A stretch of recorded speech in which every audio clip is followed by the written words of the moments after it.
Hello, good morning, everybody. You've got two sick little babies here.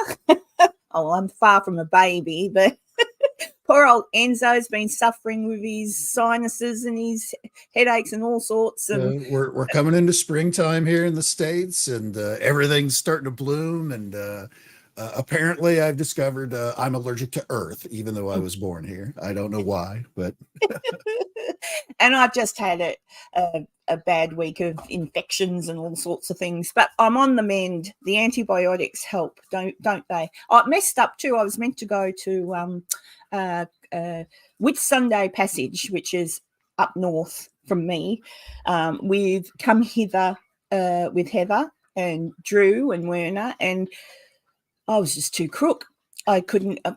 Just too sick. I couldn't do it. But and it's a good thing I didn't try, because I've been rotten all week. So there you go.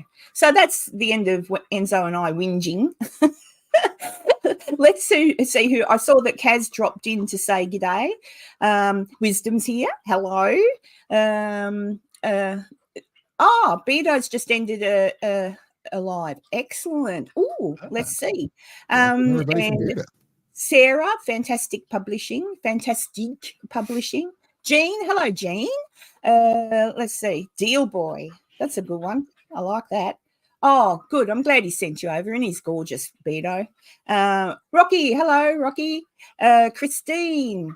Let's see. Oh, gosh, there's a lot of names. Irwin. Oh, I'm Steve Irwin fan myself. But there you go, Irwin. I like that name.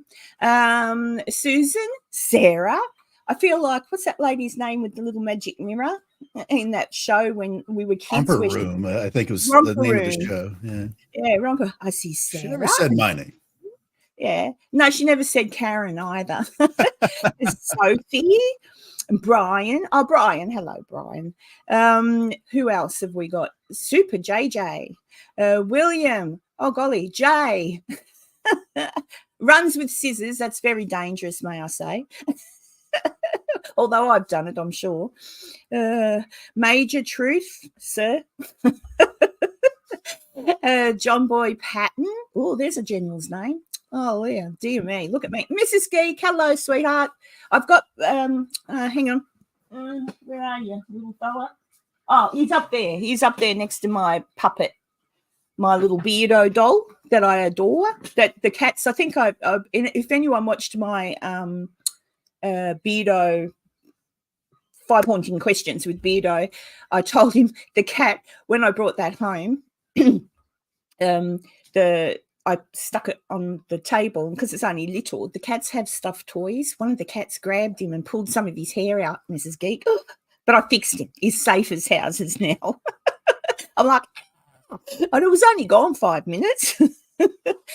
Oh, golly. Who else? Oh, Beardo. Hello, Beardo. Love you. Thank you. I'm trying to get through. See, I'm not a Beardo or a Parple when it comes to reading everything. Oh, fantastic. Gifted memberships. Guess what that means? I've got to find them now.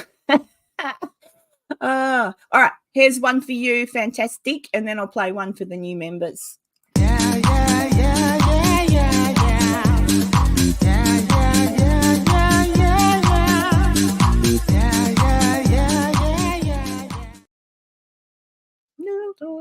Right. And I think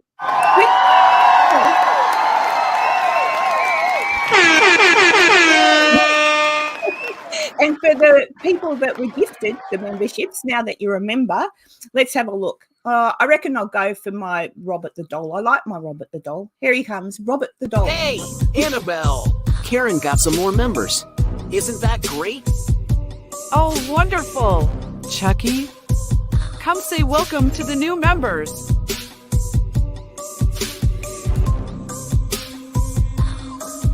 Hey, F you.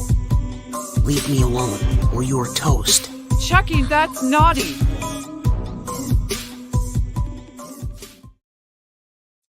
Chucky.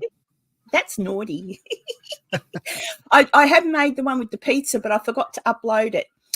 You and Crow partying and whatever. Oh. I'll upload it. It'll be ready for next. I've made it. It doesn't matter. Oh, hang on. Don't look. All 87 of us. What? How many people are in the chat? Oh, don't scare me. Don't scare me. Tanya also just dropped 5 memberships. So. Oh, did you, Tanya? Oh, all right. Sorry, we've got to do it. I do it every time somebody does something kind. So there you go. All right. Let me see.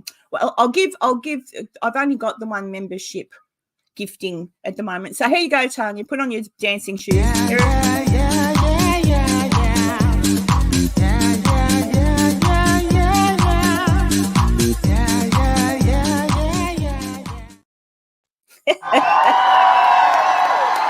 Thank you, sweetheart. Thank you.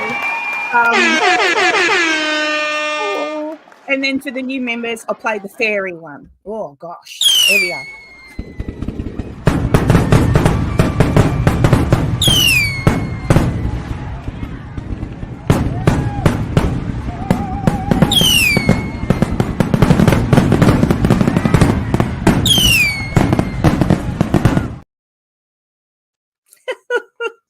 There you go. See, my friend Tanya, who's also the moderator, nicknamed me Fairy Queen way back when. So that's why I don't think I'm a fairy or anything, but that's why I'm a fairy in that. Oh, hello, Mythos. Hello, good morning. I'm in the middle of writing back to you, by the way. So look out for a letter. Yeah. What am I missing? Bay Area Ghost has donated $4.99 with a request. Oh, you're awesome. Thanks, Daniel. All right. We'll be okay. Let me see. Which one do you want, Daniel? If you look at, he says, "Please, space aliens" was the super chat. All right, here they come.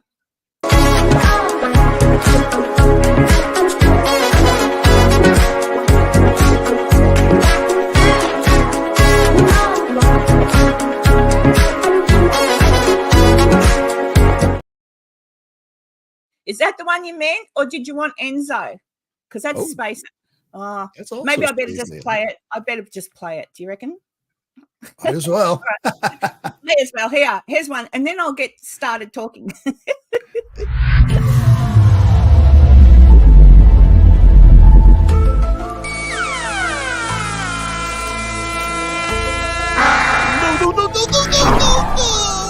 No, please.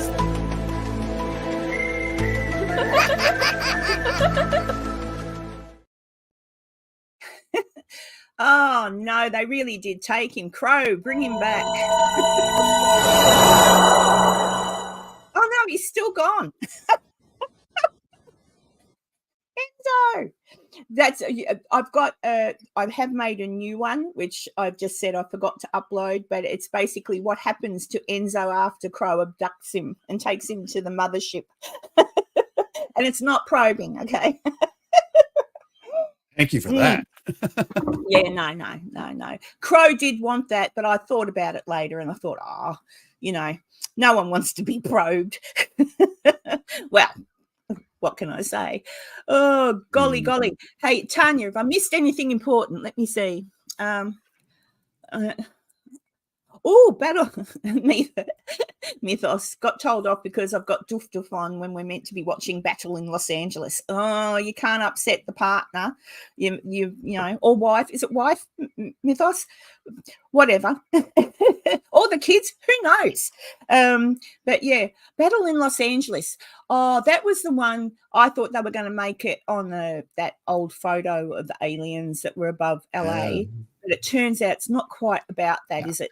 It is still, but it's a more modern day telling of that. Yeah. Of the same story. I would have loved to have actually found out what all that was back in the day, because there is that famous photo of it. Oh, yeah.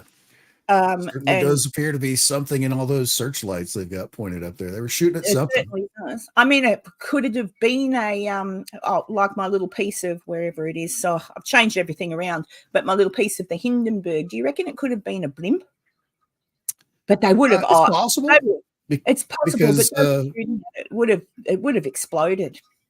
Yeah, it surely would have popped for sure. But during World War II, that time frame, there were some places. They were a lot farther north along the West Coast that Japan did have like balloons that had incendiary devices in them and let them float across the jet stream. And they started some like grass fires. I think like one person was injured by one because they didn't know what it was and went up to it when it didn't go off when it hit the ground, and then it went off. So I don't know. I'll just give it. Maisie must be here somewhere. Sorry, Maisie. I'm not used to having so many thingies in. I would love to get used to it, but there you go. Crossover Paranormal Cops. Hello. I've been missing your drive to work. I've been a bit crook this week and I've missed a few of them. I think I've said before I like watching him drive to work. And he says vehicle for me if I ask. In case doesn't know, I love it when a Southern man says vehicle because they've got a little way of saying it. The shape says it that way. When if he's talking about someone's vehicle, he says it the way I like it. So I don't know. A Southern man could just say vehicle all day long and I'd be as happy as Larry. Oh, here we go. That's true, Loz. I've been thinking of you and your sis the last couple of days. So big kisses. If everyone can send some happy thoughts Loz's way for me, it's none of my business, so I won't say, but just happy thoughts. That'd be nice. And if your sis is watching, hello. We're talking about aliens a little bit today and the stuff that's came in yesterday. Let's see. Have I missed anything, Tanya? You need to tell me. Oh, Tanya's really good. She'll tell me. I've forgotten what I was saying. I've squirreled all over the place. But yes, that's what we were saying, wasn't it, Loz? Oh, dear. Yeah, like if we watch like Independence Day, if you watch that, and they go all around the world for different things, they always go to Sydney and Sydney Harbour Bridge. And then Sydney Harbour Bridge will get blown up. And I'm like, we do have other states in the country, but I guess for people outside of Australia, probably Sydney Harbour or the Opera House is the most recognisable symbol, I guess. I don't know. Yeah. But we're always getting blown up. Hang on a second, Josh. I saw that. What are you talking about? I won't forget you. I saw you come in. I love you, Josh. Yeah, with America too, Josh, it's like always LA and everything. But Louis. I was going to say Lewis, or Louise. Oh shit, it's Louise. Oh my God, sorry. I've got a friend called Lewis, and I know someone called Louis. So there you go. The name Doof Doof. You can thank the wonderful Crow for that. I'll tell you that in a second. Thank you, Spirit Search. Thank you, gorgeous. Look, we're both going to have to get a super chat. You're awesome. Thank you. I'll play you something in a minute, but I'll tell you the Doof Doof story. So it used to just be, my channel name was just Karen from Australia because I didn't intend for it to be like I'm doing now. It was just a place to put some of my adventures and things I did where I knew they'd be sort of there forever if I, die and people could find it, and my grandchildren and children can go, oh, that's your crazy mum or that's your crazy nan, that sort of thing.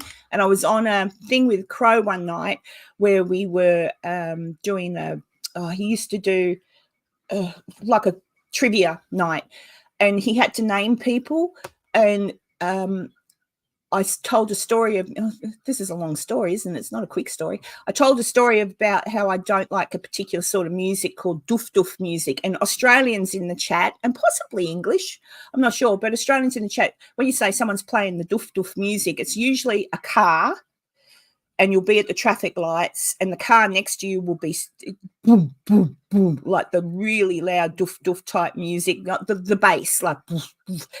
And Crow named me Doof Doof Paranormal, and as a joke I took it on, and retrospectively I probably just should have maybe stuck with Karen from Australia, because now people go, what's Doof Doof Paranormal?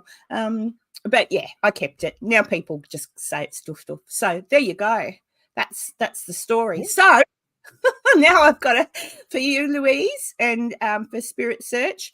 Let me see, which one haven't I played today? I think I've played them nearly all. I played the new thing, new members. You'll just get. I'll just get you.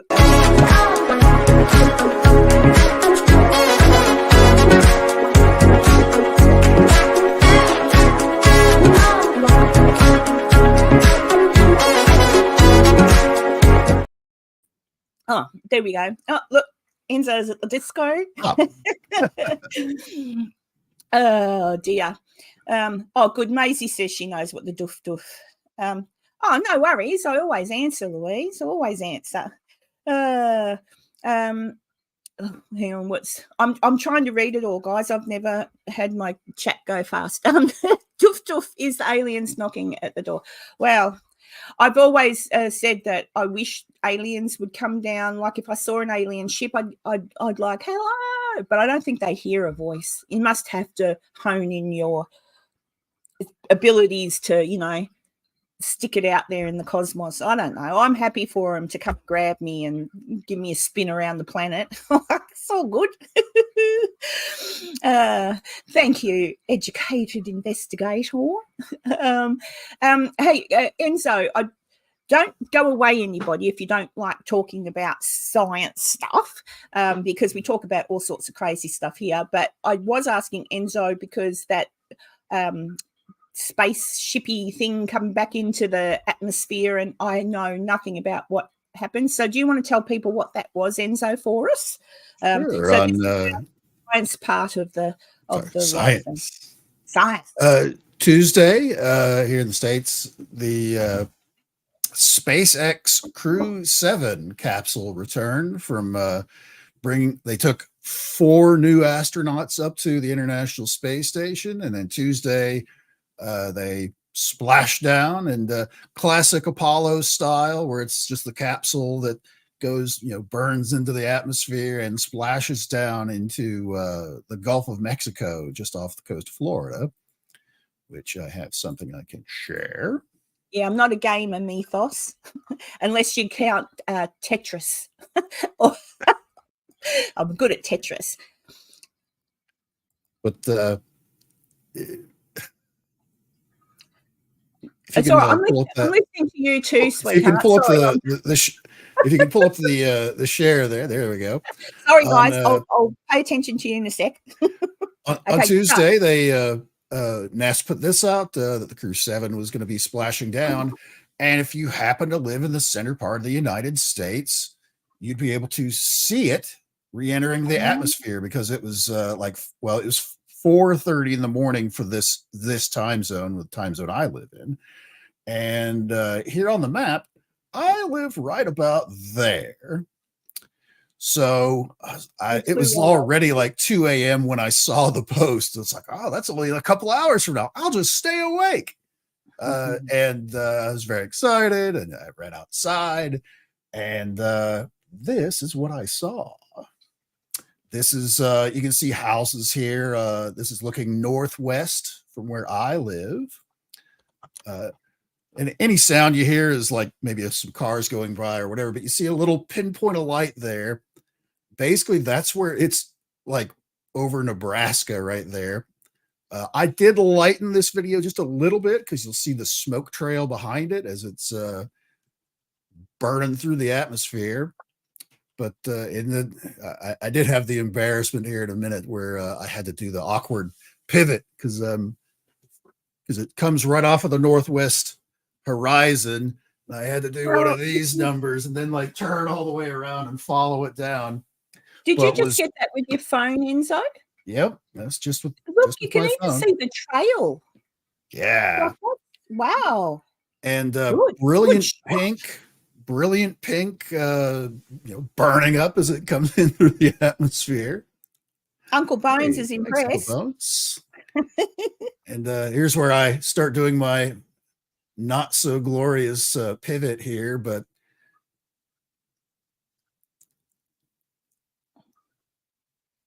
geez, that's good, Enzo. I reckon you could sell that to the news. But is it a lot really of people what they say, or is it an alien spaceship? Well, that's the thing is if someone didn't know this was coming down and just saw it, They say think, oh my that. God, we're being invaded. But it starts to get there were some thin clouds on the southeast part of my horizon, so it starts where it fading out here a little bit, but it was almost all the way to the horizon anyway. I zoom out and you can see there's a house and trees and stuff like that. So that was it. Cool. I'm glad you stayed away. There Don't were worry, four, Sam. It's all right. I'm reading the chat and listening to you as well. There you go. there were 4 astronauts on there, so they splashed down in the Gulf of Mexico safely. As you may have noticed, even though there was not much sound there, no sonic booms or anything like that. It was still way too high in the atmosphere. It doesn't really travel from the top Okay. down. But people that were down where it was much lower, closer to Florida and stuff like that, they did have the sonic boom at 5:30 in the morning at that time. So Yeah. it took quick, minute Well, I'm 40 seconds. So. Yeah, I'm just glad everything landed all right, and everybody was okay. Let's see. Hang on. True story, guys. 22nd of September last year, a huge grey metallic triangle with 3 red lights flew just over my car. No sound made on southeast of Ireland. Ooh, still have the shaky video. Ooh, you should do something with it. Yeah, I don't know if you can email it. You should send it to Enzo. Enzo used to be in the Air Force, and he's very he believe. Well, do you believe in something? He believes in something. Yeah. So because Enzo has seen something too, and actually same thing, wasn't it? A triangular thing. A lot of people. I saw I assume was a black triangle. It was just there were no lights or anything like that on it, no sound, just like yours. So thank you, fantastic. The same thing. Actually, it was interesting. I was saying to I nearly said his name. I was saying to Enzo before I started. We lost a good friend just recently, Sonny from the Chop Shop Paranormal, and I've been going over some shows he was on with me because he had some stories that were about the Bigfoot, a skinwalker story, but he had an alien story, and because he would say if he was on now, he'd tell you it's crazy where he lives, like so much stuff. He reckons he could walk out any time and probably see something. But again, he told the story of a triangular thing coming in over the little town, like a tiny little town in Fresno where he lives, flying over, and everybody saw it. Like everybody saw this triangular shaped thing that came over the town really, really slow. And he actually thought it was the stealth bomber. And he was talking to B2.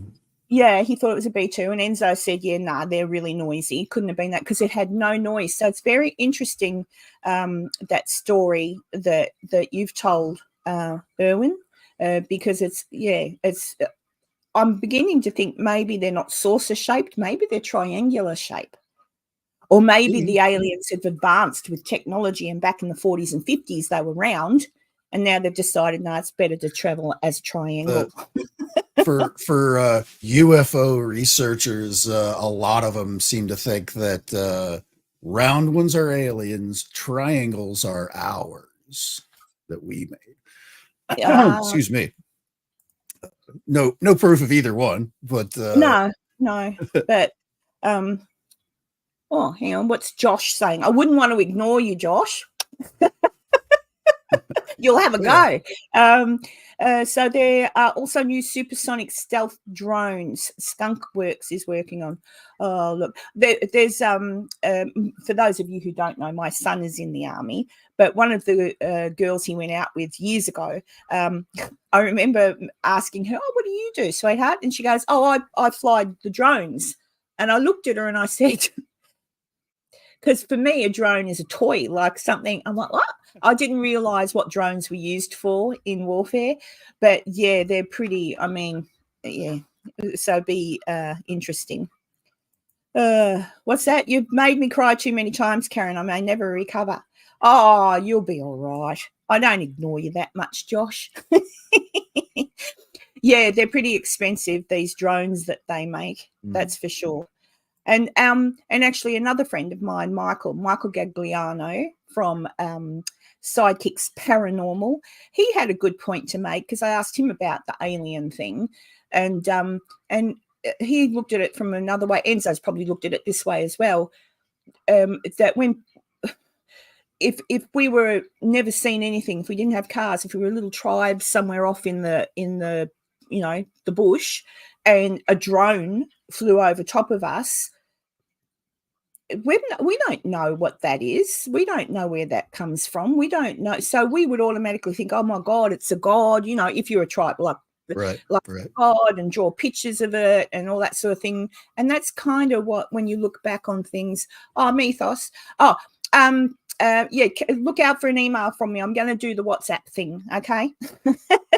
just look out. Go enjoy the movie before you get in trouble. Tell me what you think of it. I'll just put that up because I'll get there.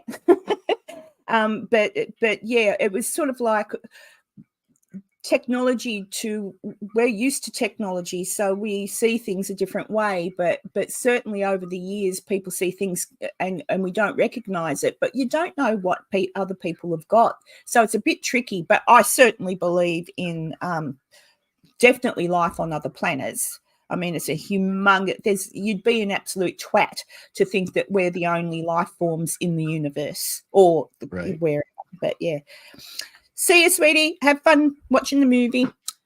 Spirit Search Australia says, I was living in Logan here, like Logan, Queensland, in 1998, and my friend and I were sitting at the dining table chatting one night, and we saw a bright light. We got up and looked out the window, and it was a triangle and no sound. See?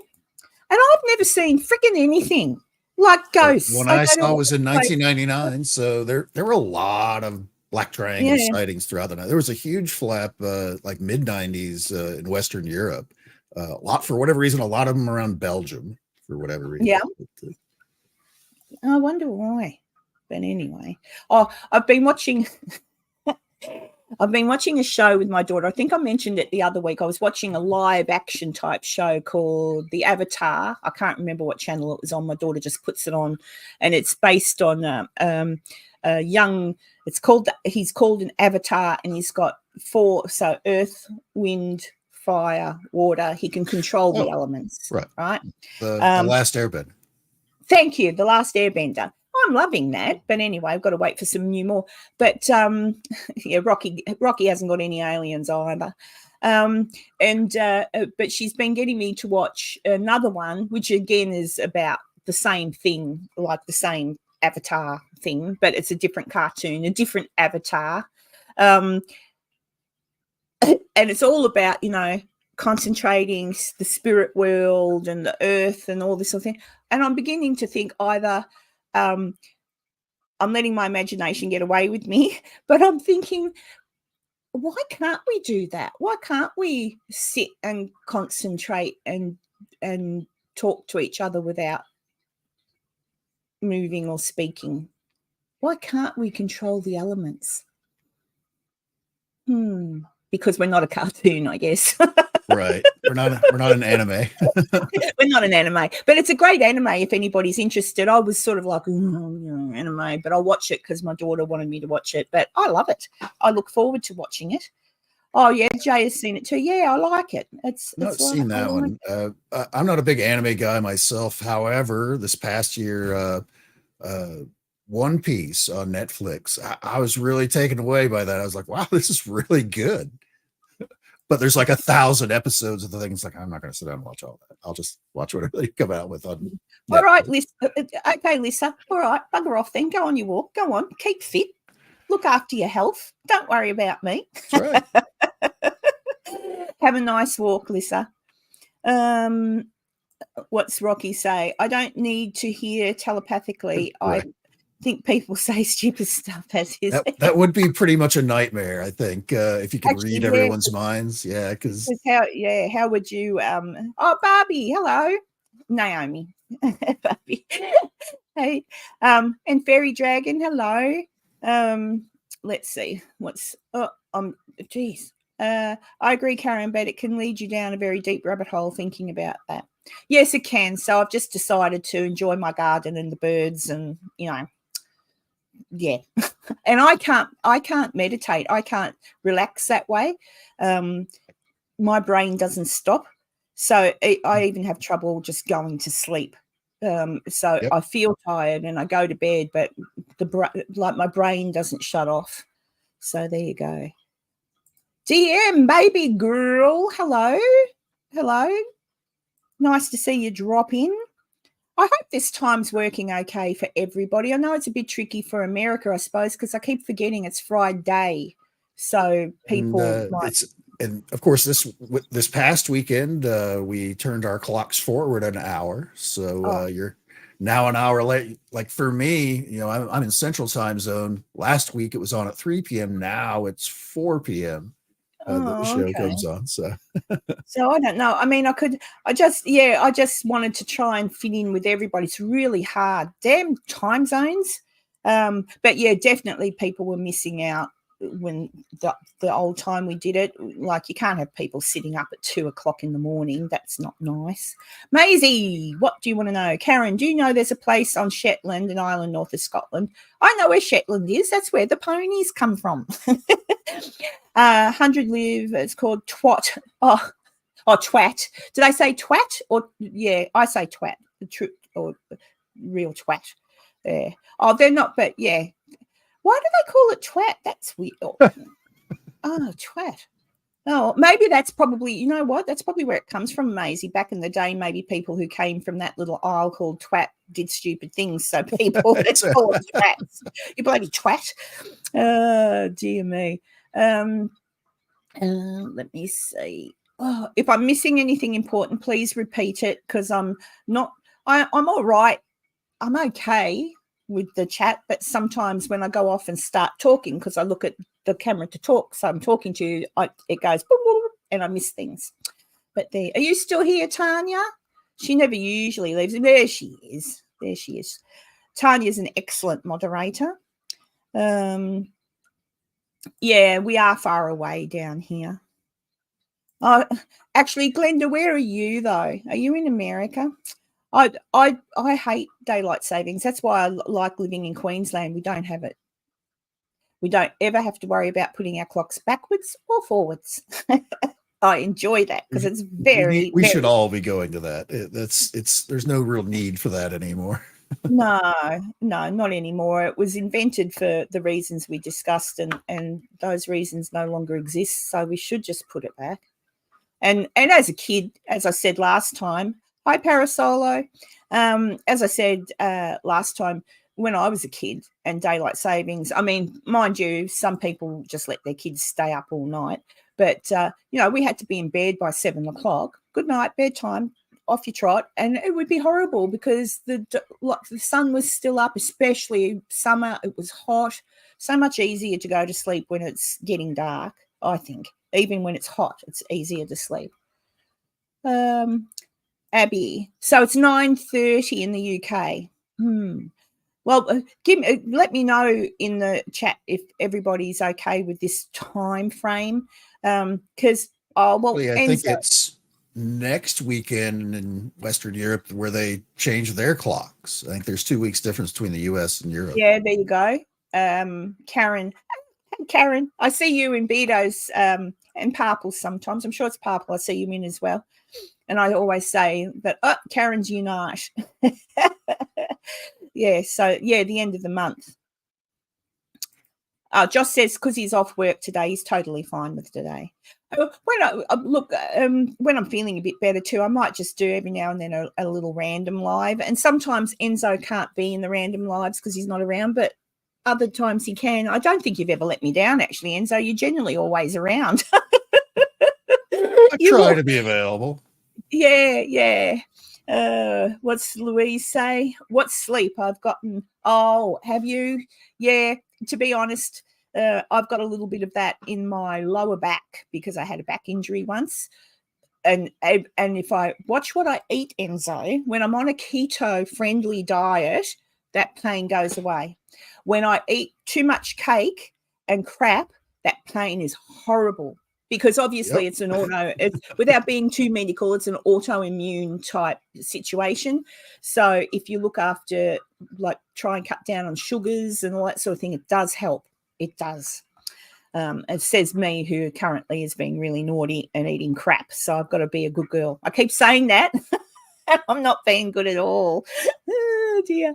Let's have a look. What am I missing? Parasolar. Yeah, I just wish they'd just leave it. Just put it back. Everyone put their no more daylight savings, just regular time. That would be easier. Hang on. There's a village called Knockin, and with a shop called Knockin Shop. Oh dear. Shropshire. When I go to England this year, I'm so excited about that. I'll talk about that in a minute. But when I go, I'm going to have fun with all the names, because, you know, there's one word that I always have real trouble saying, and it's what shit. What a shit. What shit. There's a sauce that you can put on your steak. What a shit. I can't say it. I butcher the name. Yeah. What did you say? Worcestershire. Yeah, that's it. Worcestershire, because it looks a little bit different in its spelling to how you have to pronounce it. Louise says, tonight I ordered a second pizza of the week, but I have better food in. Yeah, look, that's what I mean, Louise. Sometimes, and it's horrible. Enzo and I have discussed this before too. Depends what brain mood you're in. Like, if you're feeling a little flat or unwell or whatever, which I have been the last couple of weeks, there's just something that's, I think food just makes you, it's like comfort. It's comfort eating. It is comfort. Otherwise, absolutely comfort eating, because while you're eating these naughty things, you feel a little bit better. But the problem is, it doesn't fix it, and then you feel really bad after, because then you feel sick. So I don't know. I try to take my own advice and fail miserably. Hello, Jack the Ripper. If you'd done an investigation, where and who would you do it with? Well, I'm going, when I come to, I'll go through it. When I come to England in September, Beardo and Mrs. Geek, or Beardo and his missus, coming with me, along with Mythos, and we're going to go to the ancient Ram Inn. Although I've jokingly said to Beardo he's cheated on me because he's already been there. but yeah, he'll come with me to that. I've asked Mythos to have a bit of a look around and see if there's anywhere else he would like to go, because he'd like to do some more. I don't mind going with just like that. I don't mind going. 4 is my limit. I don't like to investigate with more than that. Even that sometimes can be an issue.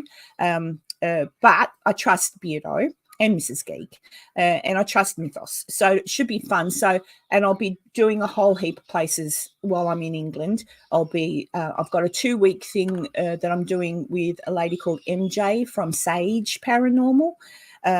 So I'm be with her for 2 weeks, and then I'll have another 2 weeks in England where I'll be traveling the countryside by myself and meeting up with, I'll probably, maybe only a cup of tea with 3 Spires Paranormal, but I'll be meeting up with Lee as well. So who knows, he might take me somewhere as well, and we'll do something a bit of fun. And of course, I'm going to America in July if the tickets sell. Well, I'm still going, even if the tickets don't sell. I'll be there anyway, because I've still got to pay for stuff if it doesn't happen. But I've got an event on in July. Enzo will be there. Eye Candy and Comedy Relief, and we're doing Dustin Parry from Ghost Hunters. Back in the day, he's not with Ghost Hunters anymore, but he was, and anyone who watched Ghost Hunters may know who Dustin is. He's the young one that had the spiky haircut. He's going to be there. Dave Schrader is going to be there. I'm going to be there. Enzo's going to be there. Psychics Paranormal, a new channel. They're actually filming a TV show at the moment, so I hope that goes well for them. They're going to be there.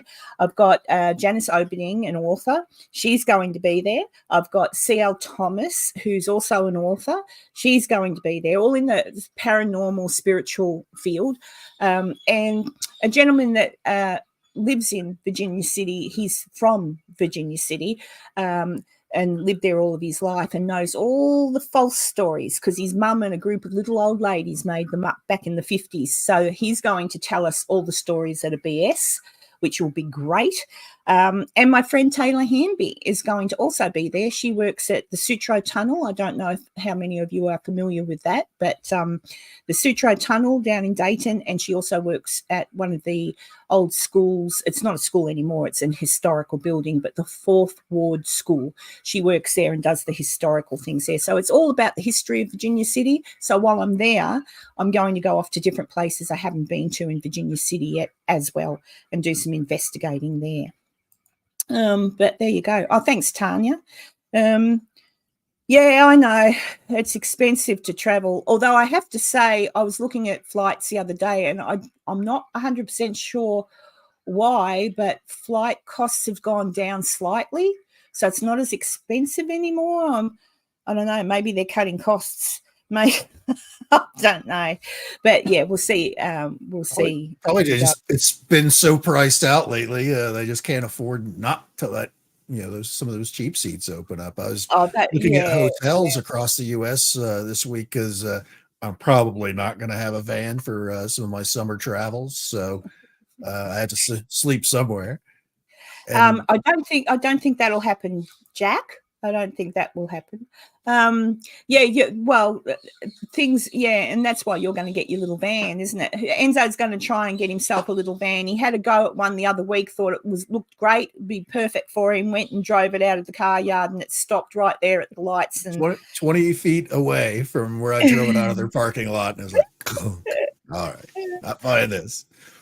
But I was checking out hotels and stuff like that along my route, and they're way cheaper than they were last year by quite a bit. So, can you see Jennifer's comment there? I'm hanging with the party crowd behind Enzo. Got a glass of blackberry wine. Yum. I'll prove it. Flash. Quick, Enzo. Oh, dear. Oh, gosh. There you go, Tanya. I've broken it. I've become naughty. What's baby girl say? Probably more than one area. Getting too old too. Oh, look, we all get old, baby girl. Indeed, I am as well. So you just try to do what you can do. Doof. If only the aliens were watching now, they could give you a discount and fly you around. I know. And I'd take them to all the good eateries. Like, I'd say, look, you don't have to grab a cow to eat the cow. Come here to this restaurant. It'll be cooked for you. It'll be lovely. Depends on the alien. You might be on the menu for some of them. So the ones, the tall grey ones are supposed to be naughty, and then there's short green ones or something that are supposed to be nice. I don't know. The reptilians are the ones that supposedly eat people and are kind of evil, but then I hear the opposite. So yeah, and where is the proof of that? I mean, let's face it, they're probably all very nice and are just completely misunderstood. Right. Booking a holiday this year. No, I know that's the thing. The trick I do, Rocky, is I'm lucky when I go to America. I've got friends in Virginia City, so I stay with them. So accommodation is sorted. Sometimes I do stay at the Silver Queen in Virginia City because that's like, anywhere from 80 to 90 a night, American dollars. But that to me is reasonable. And food. Oh, look, I just save. I save, and my friends often sort of say, "Oh, we'll pay," or whatever. You just do what you do, and I don't. Despite the fact that I'm a little bit cuddly, I really don't eat that much. When I did go last time to America, I ate a lot, thanks to my friend Connie, who kept taking me for breakfast, lunch, and dinner. And I'd go, "Oh, I'll just have no. I'm buying." So. You got to have a good, I reckon if you can have some good friends, but when I go to England, I've already, while I was working last year, I'd already, like, this has been paid for since last year, and that includes my accommodation and stuff. So yeah, the airfare, to be honest, the airfare does my head in. And of course, now cost of living is through the roof, so it's painful. But there we go. Maisie, yes, I am not naughty. I'm just normal. Spirit says, if humans were on the menu, I'd be first to be taken. I have so much meat, but it would be fatty. Oh, let's have a look. Doof Doof Paranormal, what other types of YouTube content outside of paranormal do you watch? Very good, Louise. I love true crime because I've got a bit of a detective brain. So I like to watch things and try and understand the outcome before it happens. Like if I'm watching a true crime thing where they're giving a background to a story, I'll often pause it and I'll have a bit of a think. And then I'll turn to one of my kids and go, right, this is what I reckon's happened. And then I watch the rest, and 9 out of 10 times I'm correct. And it's every now and then I'm like, oh, didn't see that coming. I love true crime and funny stuff. I watch Johnny Carson. I will watch Johnny Carson till the cows come home. If I'm feeling a bit down, I find Johnny Carson, the Tonight Show footage, and watch all of the old movie stars and people that he interviewed back in the day. I love it. I just love it. And he was really good at what he did. So that's kind of what I watch. Old Hollywood sort of stuff. I don't know. That's about it, I think. And lately, cartoons with my daughter. Anime. But there you go. I'm surprised she hasn't popped in here to ask me for something a bit early. She's probably still asleep. Yeah. What's Jessica asking? Weird seeing your background bar in the daylight, Enzo. Yes, I know. It's usually in the dark, Full isn't it? daylight out there. That's my friend Jess from Bordertown Strange podcast on every other Wednesday, and she's part of the group. They're my friends that live in Southeast Kansas, around Caney, Kansas, which I'll be going to tomorrow, where they kind of have like a beginner ghost hunting type of class kind of thing, where they're going to run some people through, and they have a local house they'll go to later and set up shop and show them how to do an investigation. Oh, there you go. Oh, Jay, have a good sleep. Thank you for popping in. And speak of the devil, where is she? Somewhere. She's here. There you go. Summoned her. Yeah, there you go. Yes. Enzo's a favourite with Sunny Sock. So there you go. Yeah. She loved Sunny too. She liked Sunny, didn't you? We all did. We all loved Sunny. Yeah, there is that one story that Sunny tells about the alien spaceship. I might next week when we're live, I might just play that because it doesn't take too long to play, and people can listen to Sunny's story, because Sunny's got, if you want to go back and listen to Sunny tell some of his stories, go to his channel, Paranormal Chop Shop, and you'll see a couple of lives there where he does show different footage of all that sort of stuff. But I'm going to pop something together and see if his wife is happy for me to pop it up for you all to watch, with his stories about the Bigfoot and the alien and the skinwalker. And you know my feelings on the skinwalker, but Sunny was he said Indian. He said it was okay to say Indian. He calls himself an Indian, but he was Cherokee descent. So there you go. So he says it was okay for, like it was okay for him to talk about skinwalkers because he knew all the bizzo about it. But and he wore the pouch around his neck, which I spoke about. If you watch my little skinwalker, it's only a 12-minute video, guys. If you watch my skinwalker episode where I discuss what that actually is and why you don't see them in the middle of London, for example, he shows his pouch. He pulls it up and he shows his pouch. So I thought, oh, cool, he did wear a pouch, and I forgot because I saw that too. You see these things and forget, but yeah. Oh, thanks, Sarah. Yeah, I put that out because you know those things you go through, the quick things, the shorts. I'll see this dude, and he keeps putting up skinwalker scene, the cat turned into a skinwalker, or there's people making fun of it. Like you can clearly see it's a man or a woman, and they're kind of making fun of the whole skinwalker thing.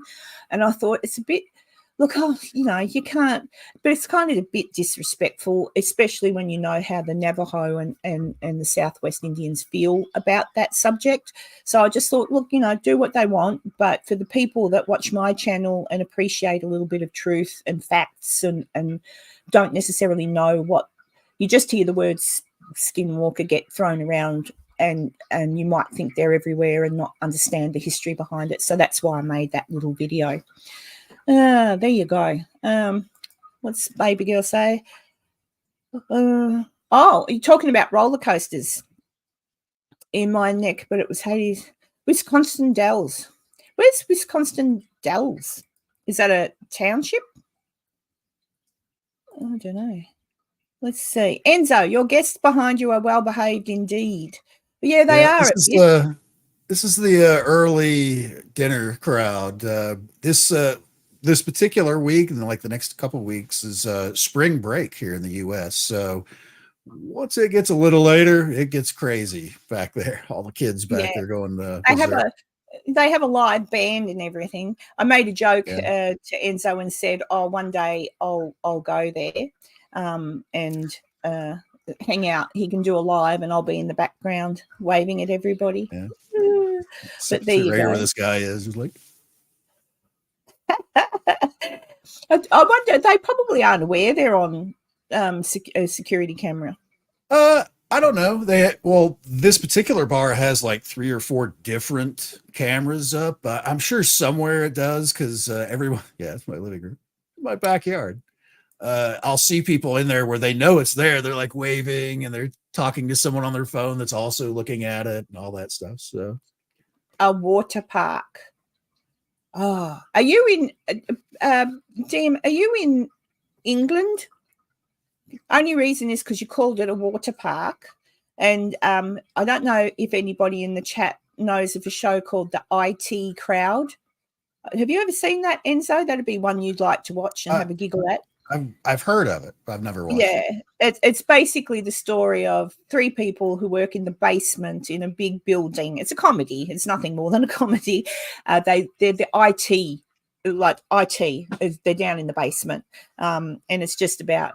Oh, okay. But it's just about their daily silly shenanigans. And there's an episode where one of them is dating a girl who tells him that her parents were killed in a dreadful fire in the water park. And he gets obsessed with that story, kind of akin to the potato scene in Close Encounters of the Third Kind. You've got to watch it. But I just wonder if anybody knows what I'm talking about in the chat. I'm not a fan of theme parks. Even when I was younger, because we have a place here called Luna Park, and I went there when I was about 18 and made the dreadful mistake of eating a hot dog and having a milkshake, and then going on a thing that spun, and it'd spin one way and then back the other. They had to stop it because I had to vomit. And after that, I don't mind a roller coaster, but it has to be very tame. So just little. I like the children's ones, but even they can be a bit extreme for me. I love a good theme park, though. I mean, if I lived anywhere like where Universal Studios is, I'd be there all the time. I'd have like a year pass and always be there. Well, I've got a year pass here for our theme parks, but the only reason I go to them, I should go to one again while I've got the thing. But I like to just the atmosphere. So I'll go and to one of the little cafes or coffee shops, especially at Movie World, which is Warner Brothers on the Gold Coast. I go there, I grab a coffee and a cookie or a biscuit, and I sit down just in time for the big parade that they do up the street with all the, Batman and all that. And I love it. I love the atmosphere. It makes me feel like a kid. And it's one place I used to go. I took my son there when he was little. So there's still certain parts of it that are as they were then, like this little things that I see and I know that he touched that or he was on that. And so I do like going there. SeaWorld I do love.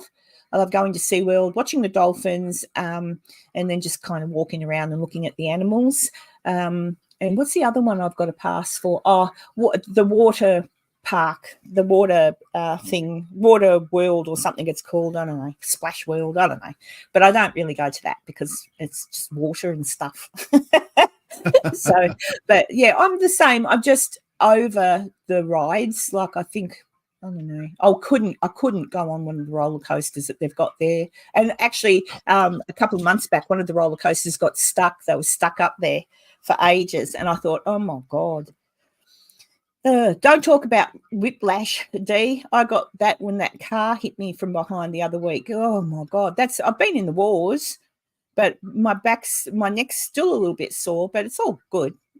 It'll get better, but yeah. And for those of you who knew that I lost my car got rear-ended and lost it, I did replace it yesterday. So I've got a replacement car. Still, it's a second-hand car, but it had less kilometers on it than my car that I bought new back in the day. So I can get around again, people. Thank God for insurance payouts. Hang on, where are we? Rocky. Rocky Payne. Hang on. Rocky Payne. We hit some cows by accident once coming back from London and I got a sore neck. Oh, yeah, it hurts. I did when I went to the doctor because I'm from the era when someone would get whiplash, you'd have to put a collar on and you were told to, be careful.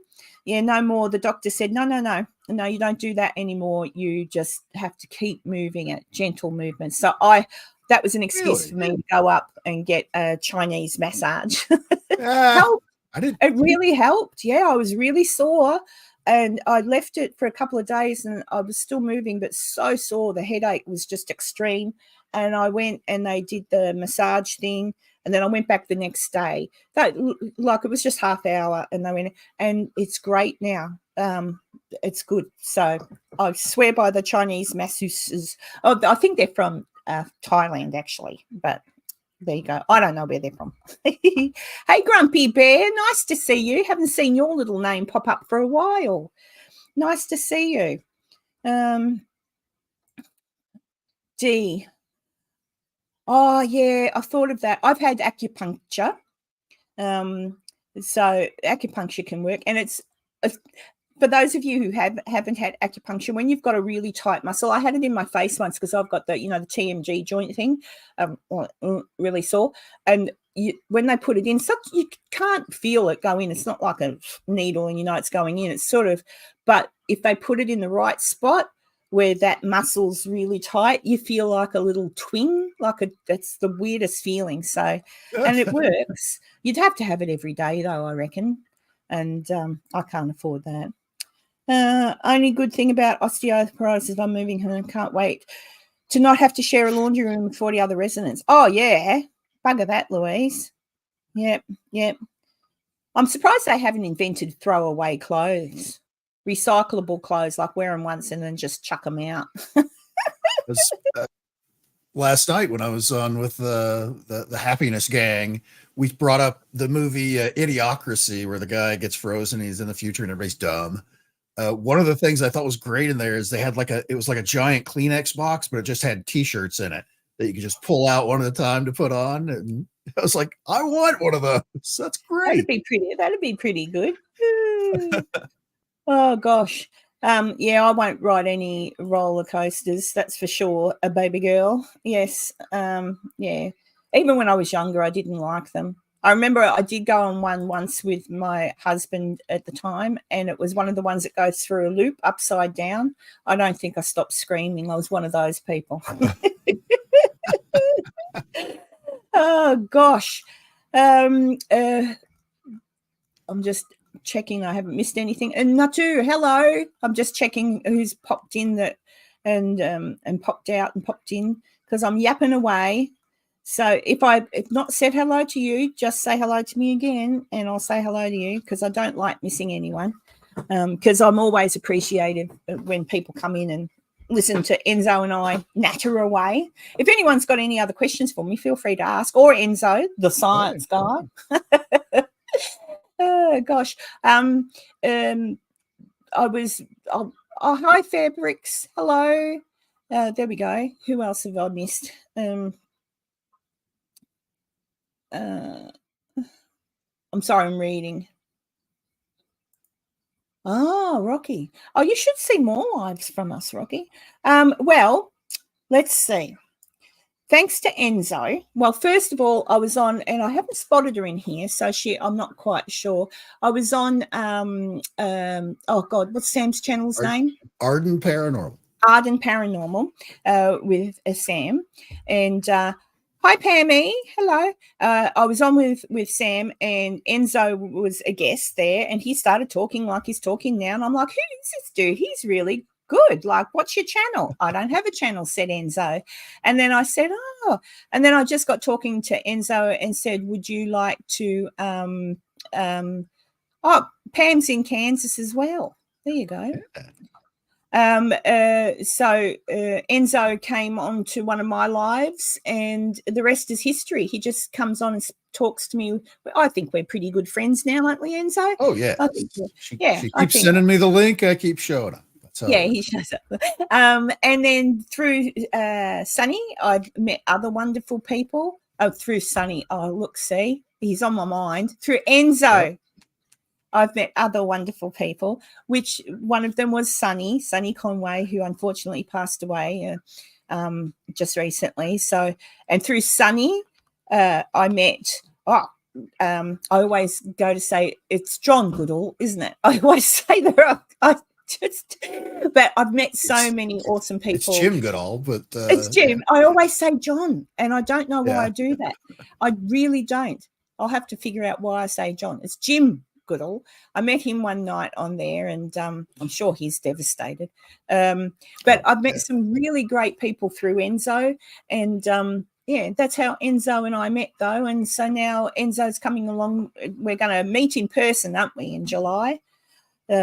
So I've just got to rob a few banks, I think. Oh, geez. What's Spirit Search Australia? So I went to San Diego SeaWorld with my daughter and thought I would be cool and go on the roller coaster with her, and never again. It's sad when you realize you're definitely not young. Yeah, and that's the thing. Some people are lucky, but it's also got to do with age. There's a very, and Enzo can probably explain the reason for this, but there's a reason that you don't become an Air Force pilot after a certain age. And it's all to do with the equilibrium. So yeah, but yeah. So, and it's the same with us. Roller coasters and rides like that we can deal with probably okay into maybe our mid-20s, and then after that, it starts to change, and you don't deal with it as well. So there you go. It's nothing to be ashamed of. Ask the aliens for a loan, Rocky says. Oh, look, I reckon they should just come down, meet with me, do my 5 haunting questions, and, I don't know. No one, I could probably bump into an alien and they'd let me come with them on their spaceship and do all that sort of stuff. But even if I got footage of it, people would think it was just some really cool editing. If aliens want to prove that they're here, I don't know how. They have to literally do like a, what do you call it, Independence Day type thing, like every single, like it would have to be that everybody could see it. But the problem is, I reckon even if they could do that, they wouldn't, because silly humans, not us, we'd probably go, oh, wow, hello. But armies and things like that probably shoot at them. That's probably why they don't bother. Well, it was Independence Day where all the people in Hollywood were on top of the building. Yay, we're glad you're here. Oh, yeah. And then they got just disintegrated. Yeah, I forgot about that bit. All right. Got to admire William Shatner for going into space. Yes, I know. He was very shaken after that. He was going through this existential crisis when they pulled him out of that thing, and what's his name, Lex Luthor there from Amazon went over and was trying to mug him up to the camera to say something. He was just like, black was like death, and down the light was like life, and he was really trying to process it all. He was having a tough time. Yeah, he talks about it now, but Yeah. Oh, he's all right. But I remember that footage of that. Yeah, that dope that owns Amazon. And that's when I disliked him because of how he was actually handing William. Like William's an older gentleman.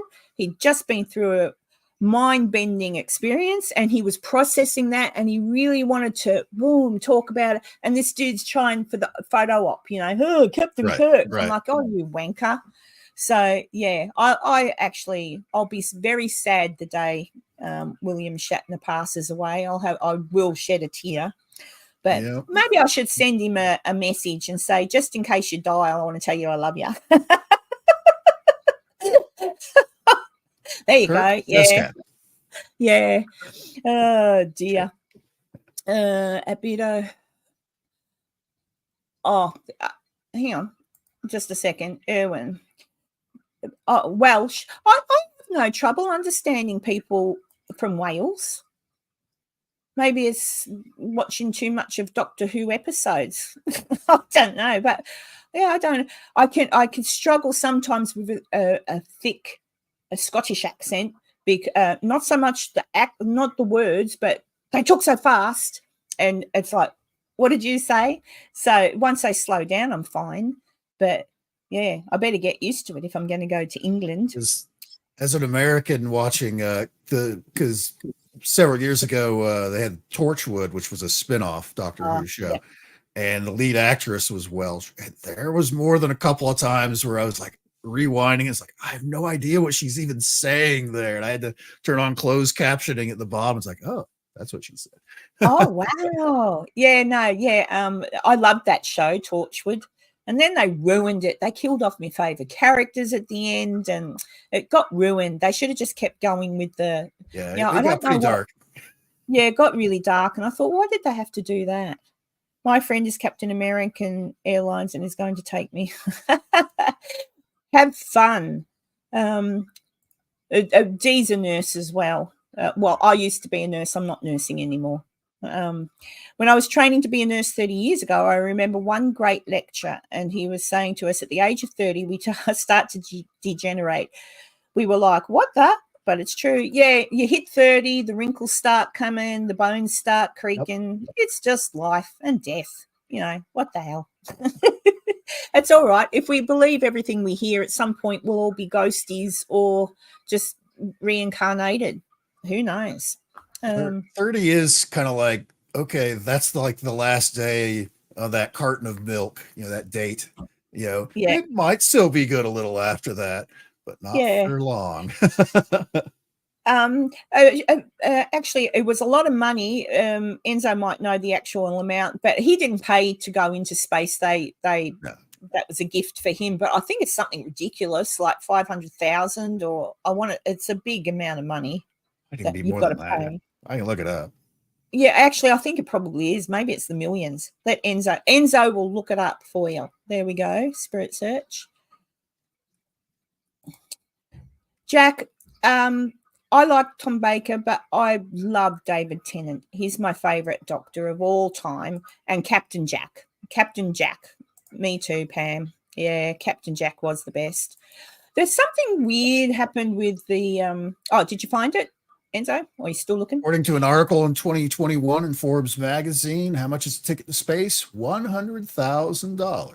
Oh, is that all? Oh, let's go. If you can wait a decade, because there's that long of a list to go. Hi, Firefly. Welcome in. Yeah, he did go into space for free, Karen. Yeah. Well, actually, Louise, it could have been because he was cheeky. But everyone knew he was cheeky. But it was really weird at the end. Of they had that big 50. I think it was a 50-year episode or something, and so many people come back, and yet they didn't invite him back. And I kind of think, I don't know. And then they just ruined Torchwood, whoever the writers were for that. It was a great show. You often wonder, I think the writers might change out. I know that happened with Doctor Who. The writers, the main writer left. I've gone blank for his name now. But then once the stories change, and even now, I'm sorry, I can't watch Doctor Who anymore. I did watch the latest episode that had David Tennant in it, and with the American, Doogie Howser. Yeah. Doogie Howser. But I did watch that because I love David Tennant. But no, Doctor Who, they lost me. I'm not going to. They just lost me. David Tennant, Matt. I enjoyed Matt, the boy who took Matt after Smith, Matt Smith, and then Peter Capaldi, I think his name is. That's where I kind of stopped watching it because then it started to get all right. That's where the writing shifted and changed. Where it just the reason why Doctor Who is so great for literally generations now is because of the stories. It's the writing. Nobody cares, about especially the old school stuff where it's literally a cardboard wall that they're rocks when they run past it. Nobody cared. The fake rubber monster stuff. Nobody cared about that. It was the stories were so engaging, and if you lose that, you lose the whole thing. And that's kind of what happened. I dipped out around the same time after Capaldi. Matt Smith is the Rocky. I'm the same with you. I watched probably maybe four episodes with Peter in it, and I don't know. It wasn't him. I don't think. I don't know. It was the story. Nothing was keeping me engaged. Like with David Tennant and Matt Smith, it was a comical backstory to it. Often every episode would be intense to a point, but funny as well. And they both did it. But for Capaldi's era, they kept around because you kind of need to rotate out whoever the companions are with him every once in a while. They kept Clara way too long, way too long, where she was almost as good as the Doctor in a lot of cases, is how the stories were written, where she figures it all out and the Doctor is wrong, things like that. It's like, no way, that's not how it works. Look, I'll agree with you on that one, Abby. He was a great Doctor Who fan when he was a little boy, and it's wonderful that he got to play Doctor Who. But yeah, and my daughter actually liked Peter, so it's interesting. But she loved David Tennant. We all love David Tennant. But let's see. Oh, yes, Louise. Maisie. Sorry, I saw Louise's name. I have heard that, people really like John, and John is, I want to say he's not far off my age. He might even be my age.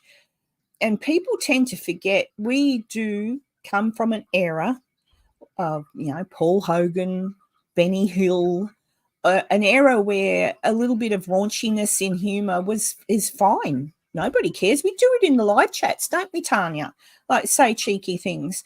I think some of the world has gotten just a way bit too touchy over stuff like that. You've got to have a bit of a laugh.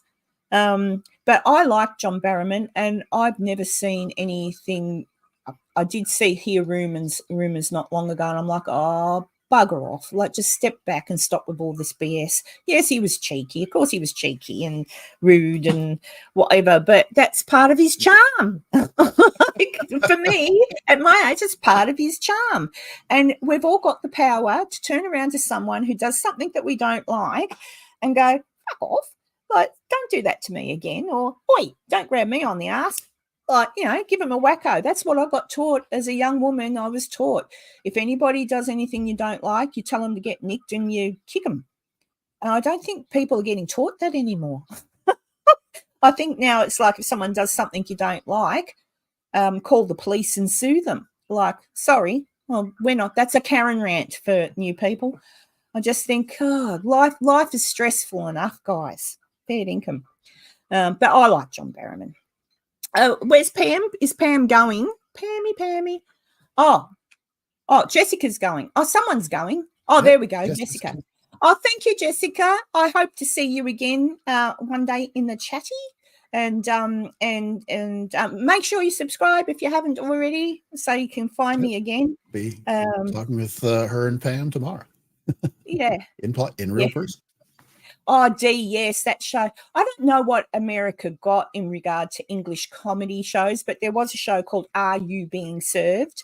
And there was always, do you remember the lady's name with the big hair? And she'd always come in and she'd be like, if it had been raining outside, for example, she'd come in and she'd have her brolly and she'd put her umbrella down. She'd go, and people go, oh, what's happening? And she'd go, oh, my pussy got so wet this morning. And she'd be talking about her cat, but it was just you knew the undertones, but it was just the way they did things. So I don't know. I love that kind of just silly, just tongue in cheek. You know, Benny Hill, God, you'd never see him on the telly again nowadays. But I still remember.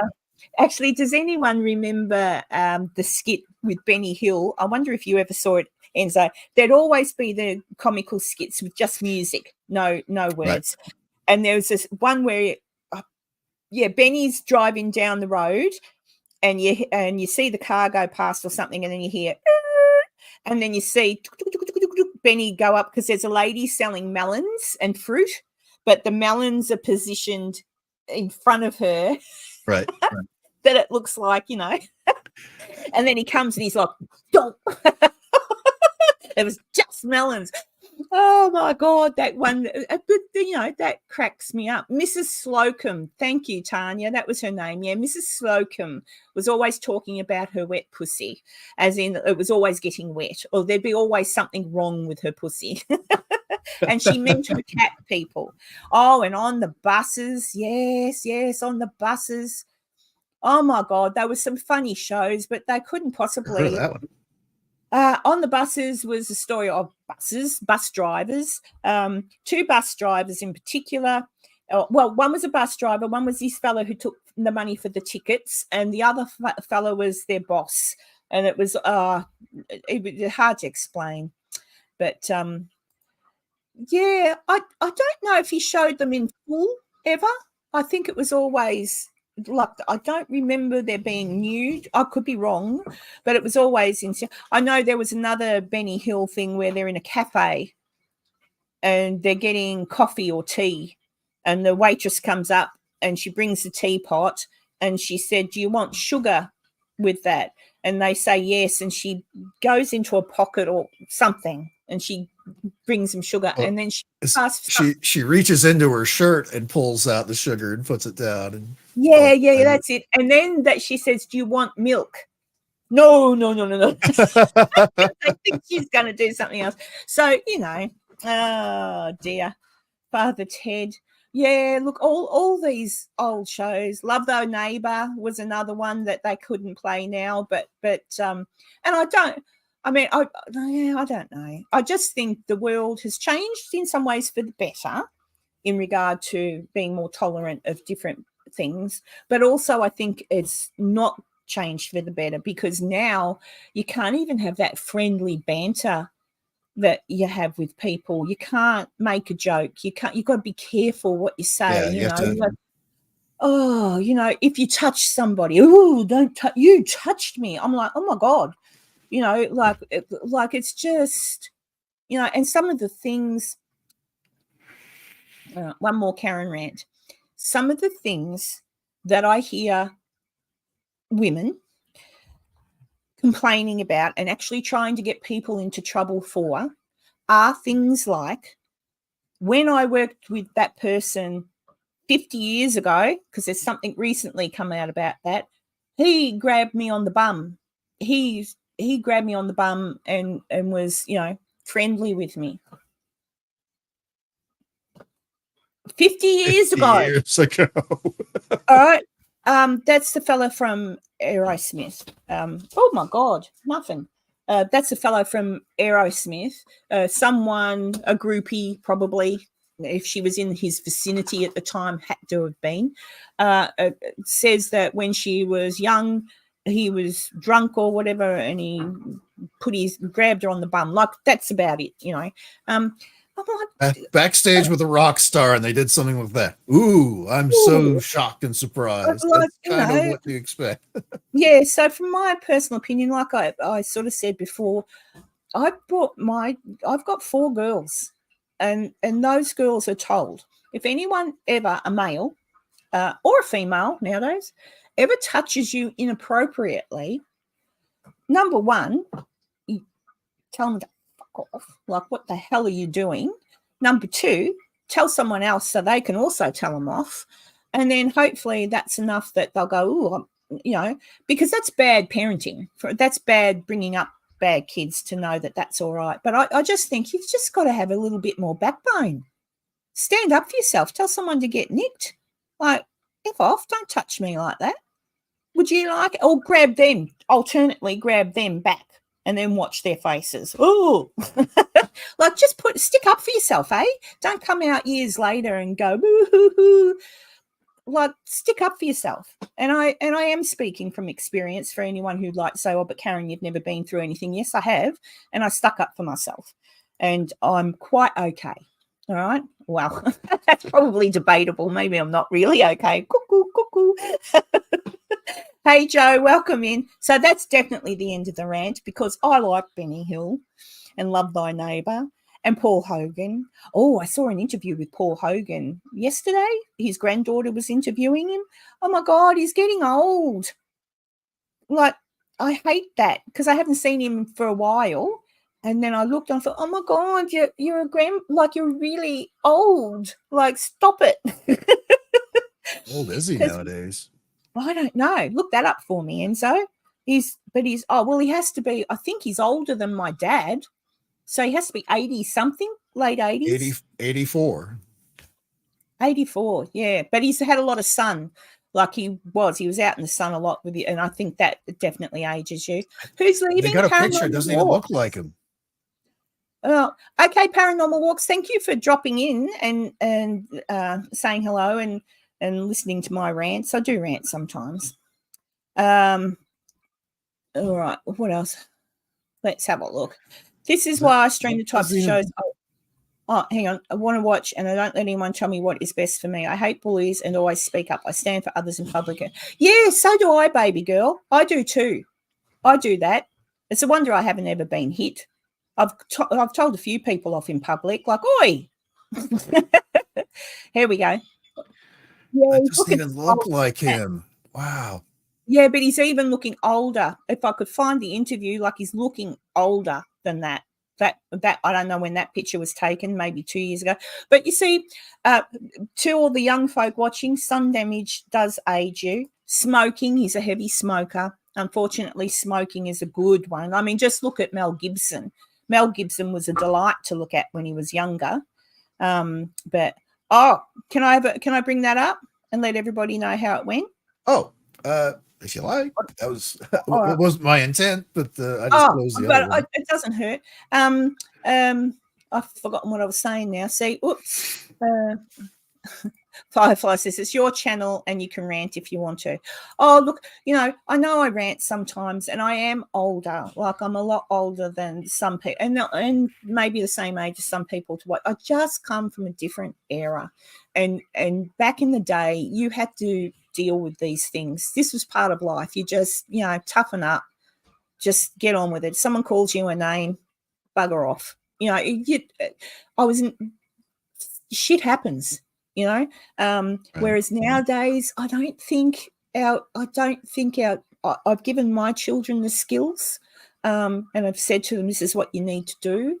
But I think a lot of people aren't given the skills. They're just told, if someone does that, go straight to the authorities. Like, no, some of these things aren't authority things, like they're parenting things. Look after your kids. Make sure your kids aren't in a circumstance. You can't always do it, but make sure your kids are in a circumstance where they're safe and you know who they're with.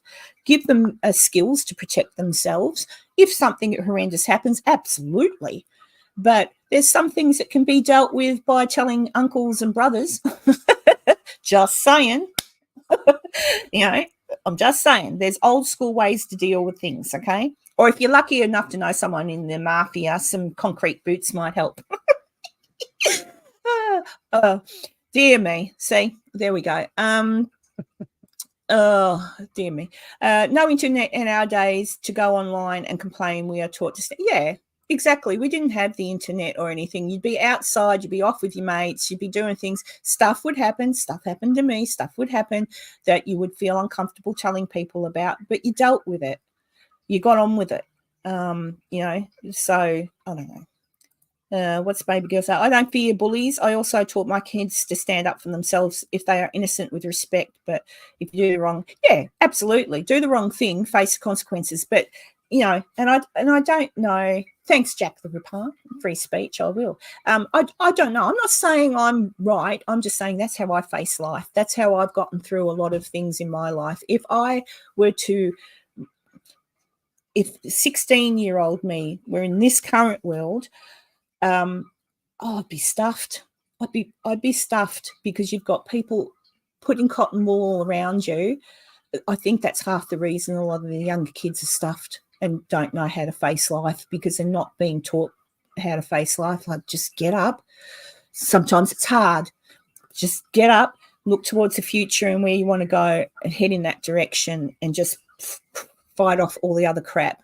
And with a great lot of friends and people to support you, you can do that.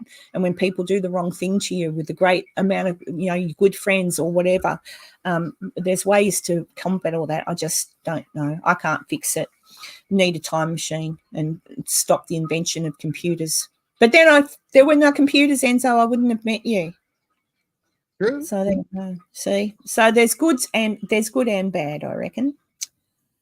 I was going to say something. I just wanted to, anybody here that's in the chat that did assist with the fundraiser for Sonny Conway, who, again, for those of you who don't know, he was a good friend to both Enzo and myself and the paranormal community. He passed away from a heart attack, which was completely unexpected. He's only 40. He told me anything. I'm 49. He was only 49. He seemed healthy, you know, he seemed good, but it's that silent killer, the heart attack. And he did pass away, and it was a shock to his family, his wife and everything. And, you know, we're not prepared sometimes when these things happen monetarily, but there was no money for his funeral or other costs, and his wife and family were distraught, and the community came together and put a fundraiser out, and this was the result. So to any of you people that gave, this is what we managed to collect for beautiful Sonny and his wife Dee, $8,540. So thanks to the community, the paranormal community out there, worldwide, because Sonny touched a lot of people.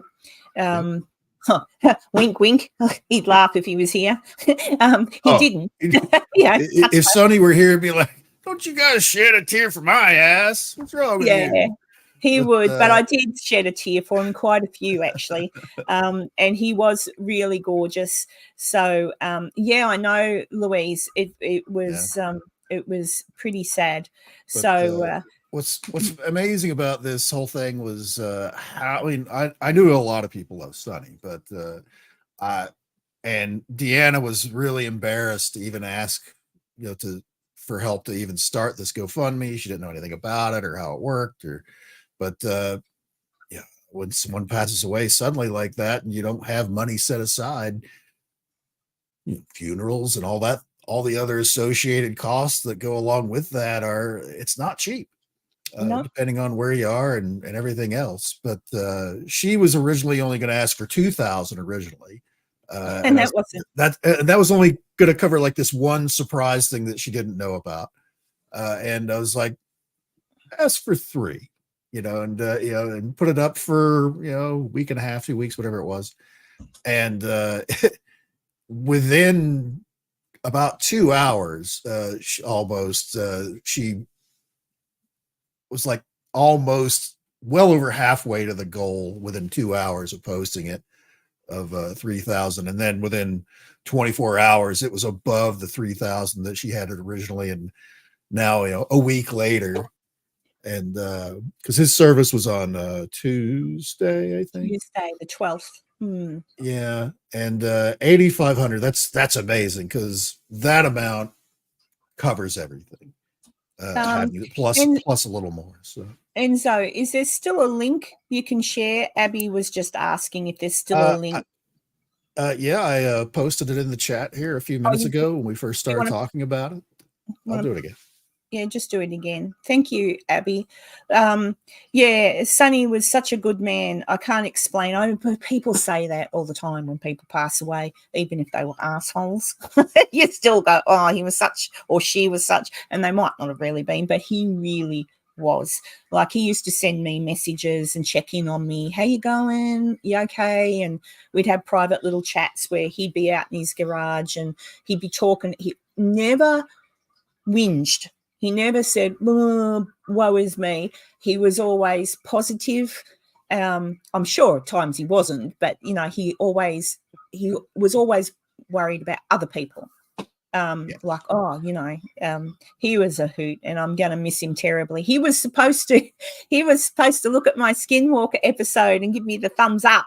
Like, Yep. and he was tell his own story and all that. Yeah, and he was going to come on to a live with Enzo and I and tell his stories about the Bigfoot and all that sort of thing. But bless his cotton socks, he didn't get to. But he might in another sort of way that I'm working on, but only if his wife agrees, in respect. I'm hoping the family is okay. Well, they won't be right now, but you know what I mean. Yeah, this is. Yeah, they just have to reach out. People will still help going forward because, I mean, you just do with your friends, right? Like, even if you can't give money, you take them a meal, or you make sure they've got some food, or you go around and mow the lawn, you know, like, hey, don't worry, we'll come and look after the garden, or we'll clean, you know. I spoke with Deanna like a few days after it happened, like the fall, because it happened on a late Friday night, early Saturday morning. And I shot her a message just to check up on her on like the following Wednesday. She's like, I have so much food in my house. There's no room for any other food in my house. My refrigerator's packed, my freezer is packed. Everyone keeps stopping by and they've all got, you know, these giant platters of food. Jack says that he hopes Sonny will haunt the fakers and give them a reality check. I tell you what, Sonny passed away after I made that episode about the tap dancing, friggin' talking, whatever the hell they are, Cody and Satori. And I was cranky enough over seeing Beardo get upset, and my own experiences. But when Sonny passed away, it made it more so for me, because I thought, oh, you bastards are saying you can tap. Oh, well, actually, no, they don't tap. Sorry, the ghosts tap. You're saying you can talk to the dead, and I've just lost a friend, and I'm thinking, you freaking liars. I just got so angry. So I hope he goes and taps on the floor for him and gives them a freaking shit, like make them shit themselves. Go on, Sonny. But I'm pretty sure he's got more important things to do. He'd be hanging around his family, keeping an eye on him, I reckon. Maisie, Enzo can tell you how. Enzo, explain how Dee was at realizing the community, because she had no idea that Sonny. Oh no, so Deanna would always.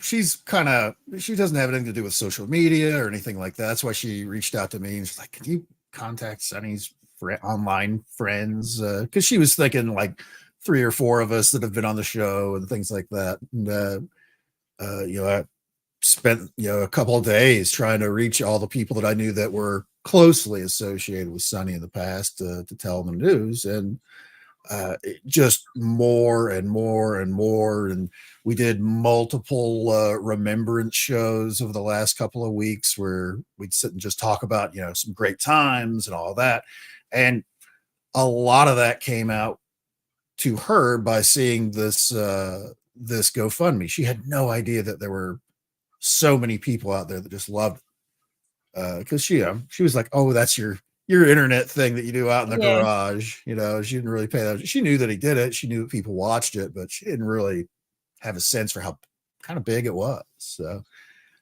she was really blown away, though. Yeah, Louise, Kenny Biddle, I believe, goes on after I finish.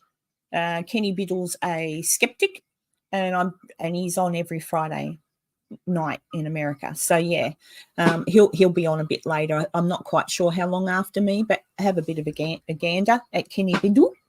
I just okay, Jack. I like your name, Jack the Ripper. I hope you're not like him. I'm sure you're not. Oh, Abby, thank you for dropping in. Oh, yeah, look, you don't have to. We just wanted to let the community know how brilliantly, because a lot of the community, my community, did reach out and assist. And look, $1. What it was just, I think it was just lovely to see that people, wanted to help. Where am I? Restored my hope in humanity. It did. To see that. I was like, wow. It did. It was nice. And I think Sonny would be like really embarrassed. He'd be like, wow. Sonny would say something goofy like, I should die more often to get this kind of money. Yeah, I'm the same. I've already said to my kids, if something happens to me, the cheapest process for one dying is cremation. I said, if something happens to me, no service, no, just take her away and cremate her. Thank you. They still charge you here in Australia, still just for a cremation and coming back in a shoebox. I think it's something like $3,500-$4,000 just to cremate your body. Like, ridiculous. But anyway, that's what I've said. If anything happens to me, cremate me, and just do what you like. Get a vase and stick some of my ashes in, or put me in my garden or whatever. Like, at the end of the day, I'm gone. Someone asked me that very thing, and it's like, I'll be dead. I don't care what they do with my body. I'm done with it. It's like, maybe I'll get a tattoo. It's like, you can have what's in my wallet, just throw this in the dumpster, something like that. I don't, it's not. Yeah, I don't know. I mean, once you're dead, you're dead now. I mean, your energy, your spirit can't use the dead thing anymore. So it's off looking for whatever we do after that. I saw something, Einstein, his theory was that we're energy, and energy, everything's energy. So if there's no longer a way to use your corporeal form, the energy has to go somewhere. So that's what I'm still yet to discover. Dissipates, goes into something else. Louise has the grim. Oh, okay. Yeah, I've got Jack. That's good. I'm happy with Jack. Yeah, anniversaries are the hardest after someone passes away. Absolutely. Like with me, when it's more my son's birthday that hits me hard. But when the anniversary of his death came up last year, I was in America.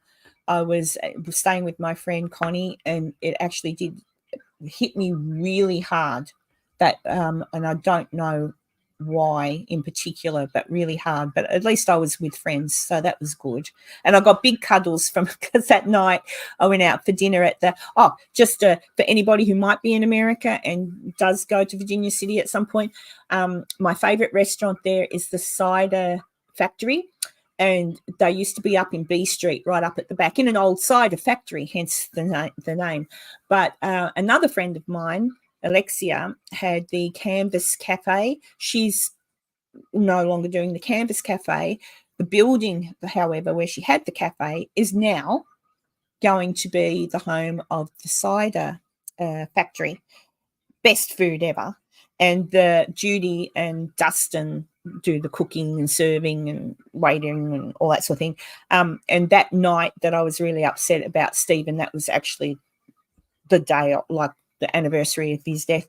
I was there and I was a bit upset, and Dustin asked me something, and I think Connie told him, and I said, I could do with a mama cuddle. Could you give any? He come up to him, bless his cotton socks. He held on to me for the longest time and gave me a big cuddle, and it just made me feel better. Sometimes that's what I miss the most about my Stephen, his big cuddles. He was a good hugger. So yes, so anniversaries suck, and birthdays even worse, especially when they're younger and you think they should still be here, But anyway, let's bring it up a little bit. But yeah, just remember, if I die, people, make sure they burn me and just fluff me about, because it's just a body. It's not that. Just, that's my wish. what's this, Louise? My best friend unveiled herself, but didn't work straight away, so she was alive, but not pretty. I would think she's yeah. Everyone's around. I think, yeah. And it used to be they'd say that sort of thing, unaliving yourself. Some religions say it's a sin, etc. I don't think so. I think that's not fair to say, because I think at the end of the day, whatever you're dealing with that leads you to that,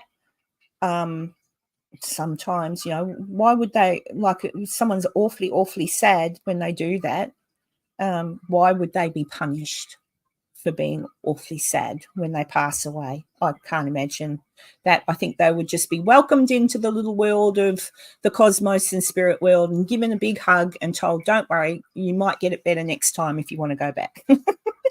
That's all. That's how I look at it. When it comes to the anniversary of my nan's passing, I'm sad, but I tend to grieve her on the days I want to talk. Yes. Do you find that too? Like, yeah, you just, when someone's passed away, it's, yes, you grieve and those days hit you. But I'm the same. I often have days where just out of the blue, a couple of weeks ago, just out of the blue, it was before Sonny passed.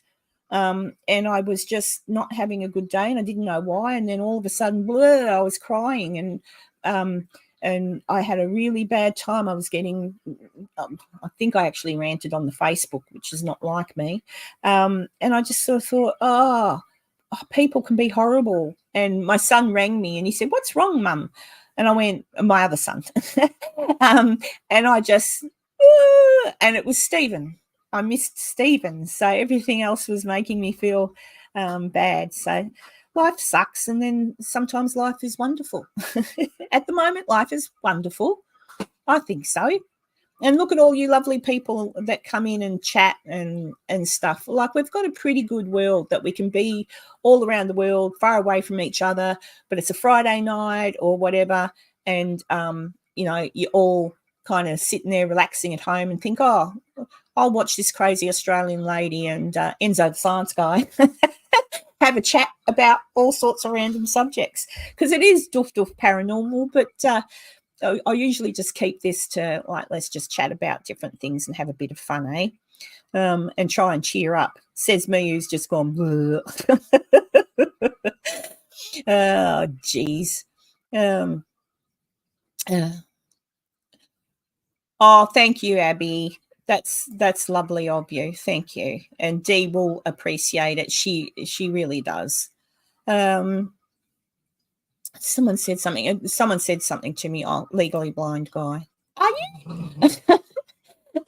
I probably would be if I didn't get my eyes fixed. I got my eyes fixed, so I'm not like that anymore. Rocky says, crazy Australia, alien fanatic, and American science guy cheers me up. Well, thank you, Rocky. That's the aim of it, because that's the aim. That was always the aim once I started going live, especially with Enzo, was just that I know everybody here in this chat right this minute. Hello, Sasquatch. That's another channel to watch, guys, if you're interested. Actually, I was watching, hang on, I'll finish my sentence. Breathe, Karen.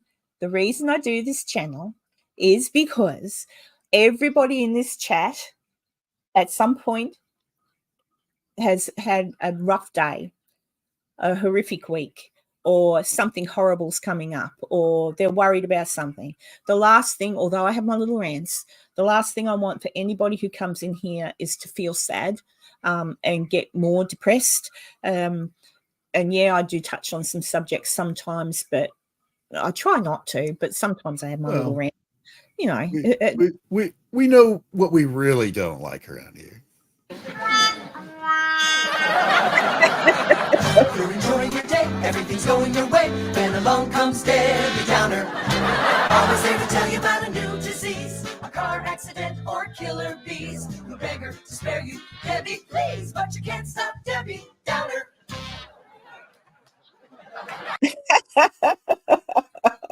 My favorite. Yes, we don't like Debbie Downers.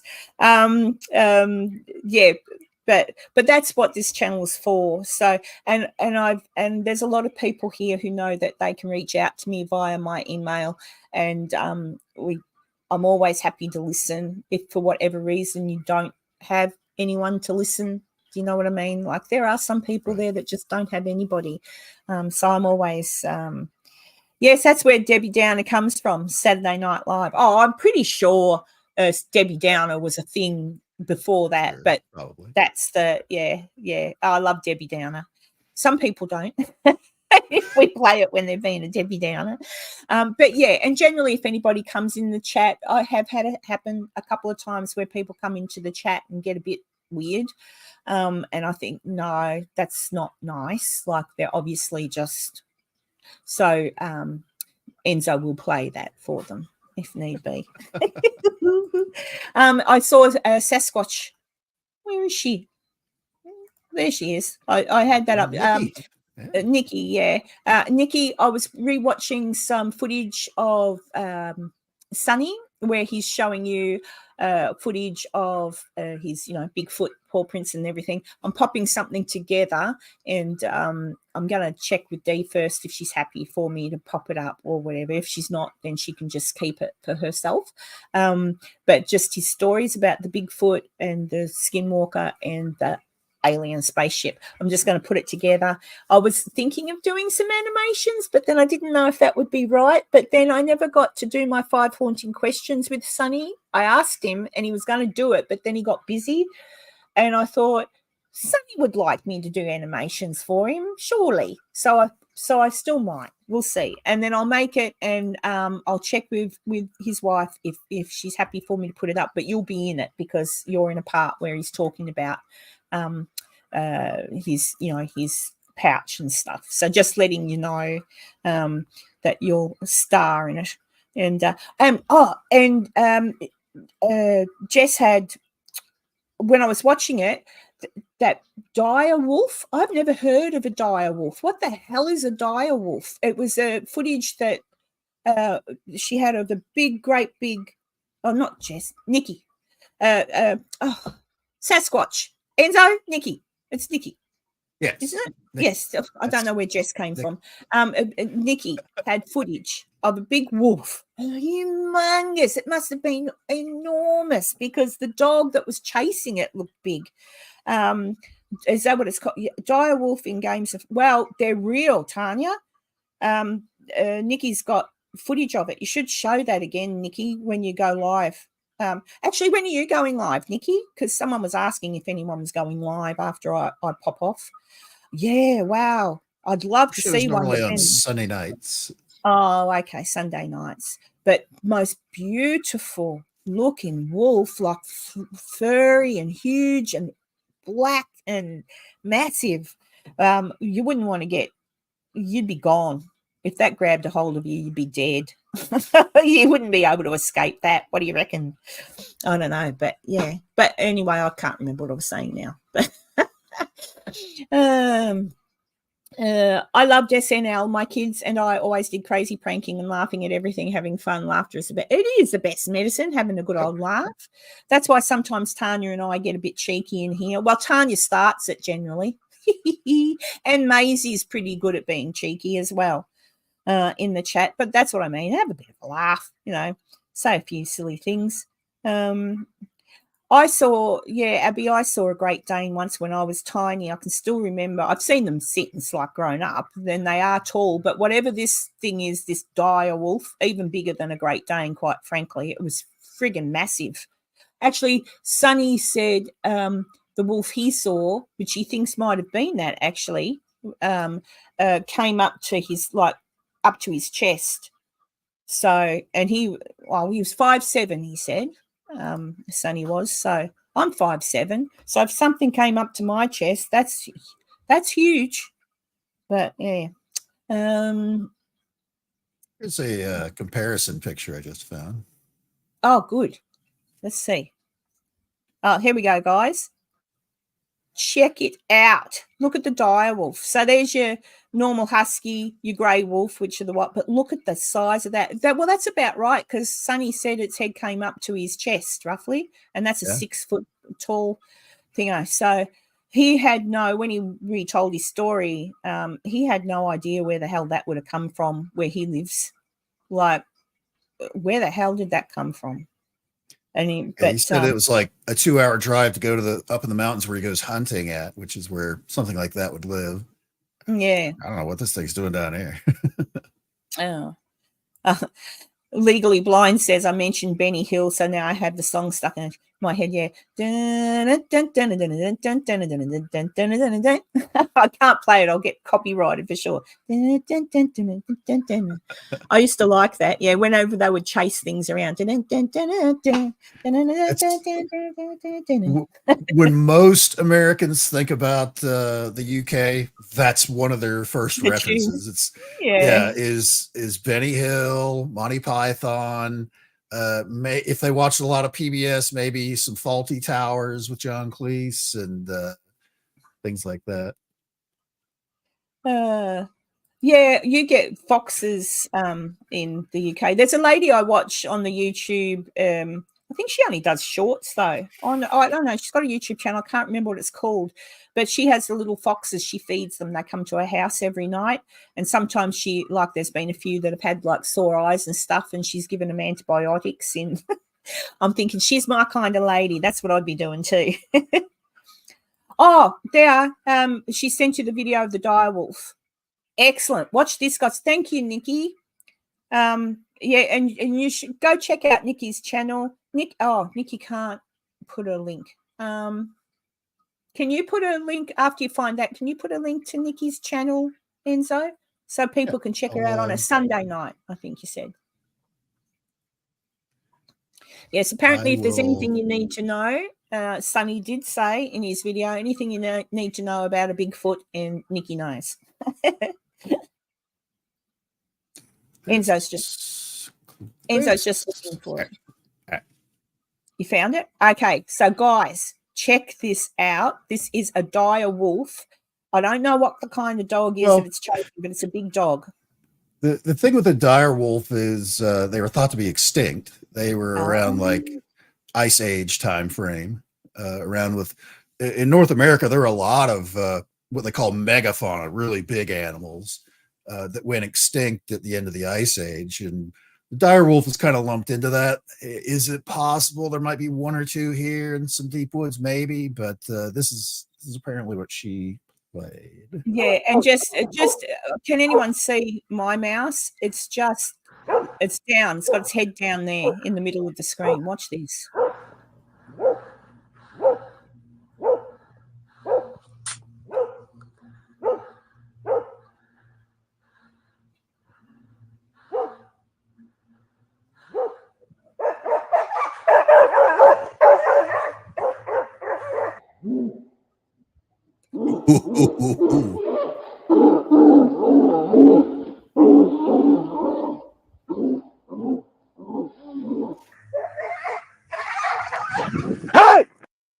Yeah. No, it's not funny. No, it's not funny. That poor dog. Well, he put that. At least he stopped filming and he ran to help. But look at the size of his dog. I mean, that's a good hunting dog. And then you got that big wolf. Granted, the wolf was protecting himself. Because it doesn't look like, when you watch that, it doesn't look like the wolf actually wants to attack the dog. He's being, someone said, it looks like, it does look like a Saint Bernard a bit, doesn't it? It doesn't look, to me, it looks like the wolf was sitting there kind of hiding, waiting and watching.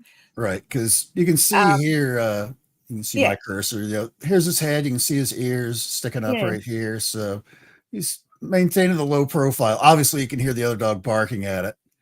And the dog must have done something to where it did that reaction. Yeah, when you get right to the end, you see the dog go in. The dog goes in and bites the wolf. That's how it looks to me.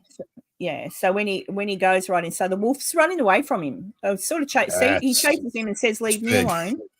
He's big. He says, "Leave me alone." But then the dog keeps going, and then the wolf, about now, boom. So I think the dog just doing what a dog does. But yeah, wow, that's incredible. It does look a bit like a horse, doesn't it? I reckon you could put a saddle on it. What was that? Thanks, I thought it was thanks a to black Nikki dog for and a that. white That dog, was but that's cool. huge. Yeah, massive. But yeah, but Sunny, our friend, did tell a story of an encounter with something that looked like that, which, yeah, but I'll do that later. No, but yeah, but I saw that footage. Thank you so much for sharing that. That's awesome. And yeah, Nikki's channel, I can never say it, Sasquatch. Bigfoot Secrets, Sasquatch Secrets. It's a good channel. I enjoy watching her have a chat. She often has different people in giving their opinions on different things. So I'm sure the dog was okay. He put the phone down. Yeah, I'm sure he was, because that to me, the animal lover, it looked to me like that wolf was just in the wrong place at the wrong time, and the dog was the aggressor there. You could see the wolf chase the dog, but then the wolf turned around and ran back to it. Didn't really want anything to Right. do with it. It could have easily just gobbled that Yeah, dog up. yeah, and it wasn't. So I think the wolf had just sort of moseyed on out and was like, "Oh shit," because yeah. So I'm sure the dog was fine. The guy, Harry, and he sounded like he was pretty big. That guy.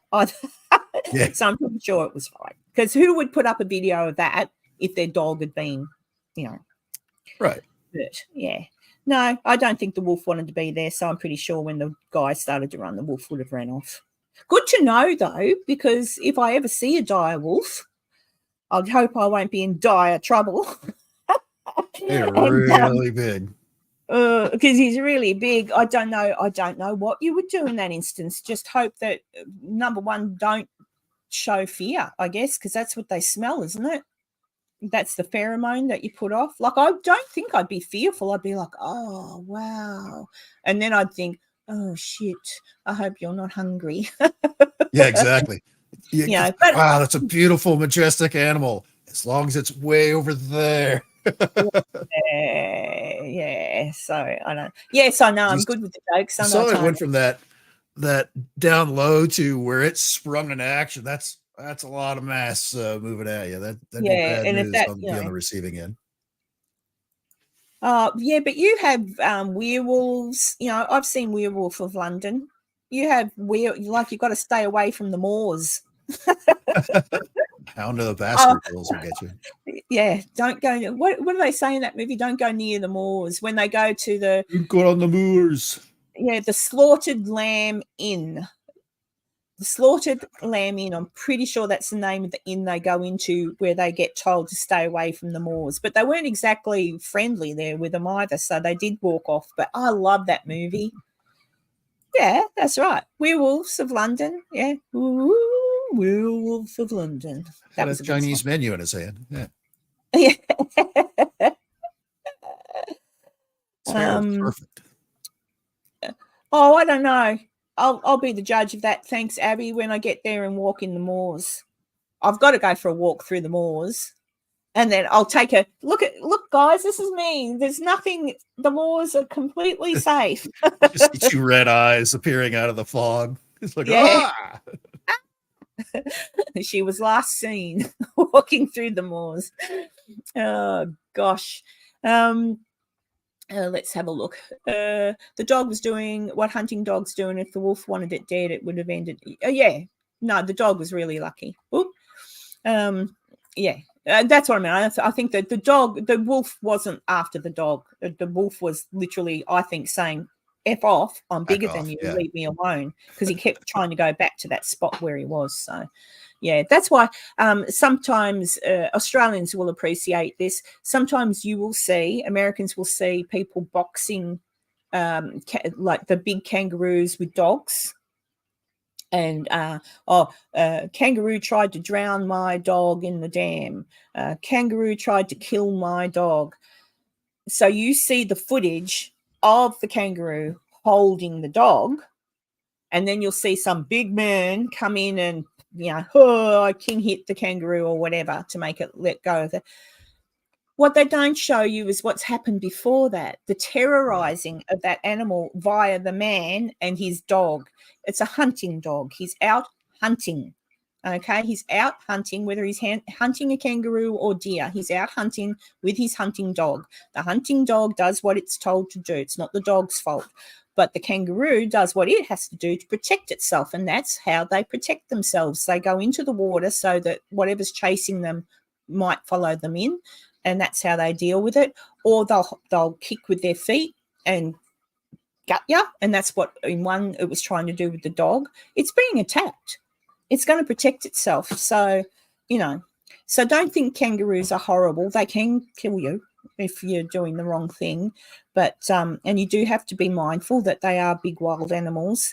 They are cute though. But yeah, that's what I mean. But G says, dogs chasing the poor roos. Yeah. And you see the kangaroos I'm not saying someone can't go hunting and do all that sort of thing. If you're going to, my son did, if you're going to kill the meat and eat it, beautiful. But if you're going out there and thinking it's funny to set your dog on an animal and terrorize it, I don't like that. No need for that. Learn how to use your gun. No need.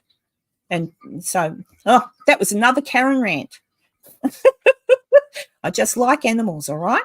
There you go. Is Erwin leaving? Night, Erwin. Nice to meet you. I hope you come back. What's the spirit? We are all animals and we all have a snapping point. Yeah, absolutely. Yeah. Yeah, legally blind. That's how I feel too. You mentioned kangaroos. There was I can't find the original article, but this past week in Oklahoma, eastern Oklahoma, a person was driving along at night and thought they hit a deer, ran out in front of them. Kangaroo? It was a kangaroo. How the hell? It must have been escaped from some kind of... Yeah, kangaroos, poor roos, they're not very good with the road. Oh, lovely, Erwin. It'd be great to see you. I'm here every Friday generally. Sometimes I do a random and I'll pop in. If I put up any of my episodes, I'll be in the chat if they're a premiere episode. Yeah, and I'm starting to feel a little bit better now, so maybe I'll do another random live. I found the full story. Apparently it was somebody's pet. So thank you, Erwin. It was someone's pet. I got a news thing if you want to watch it. Okay, show it. Here's the news, folks.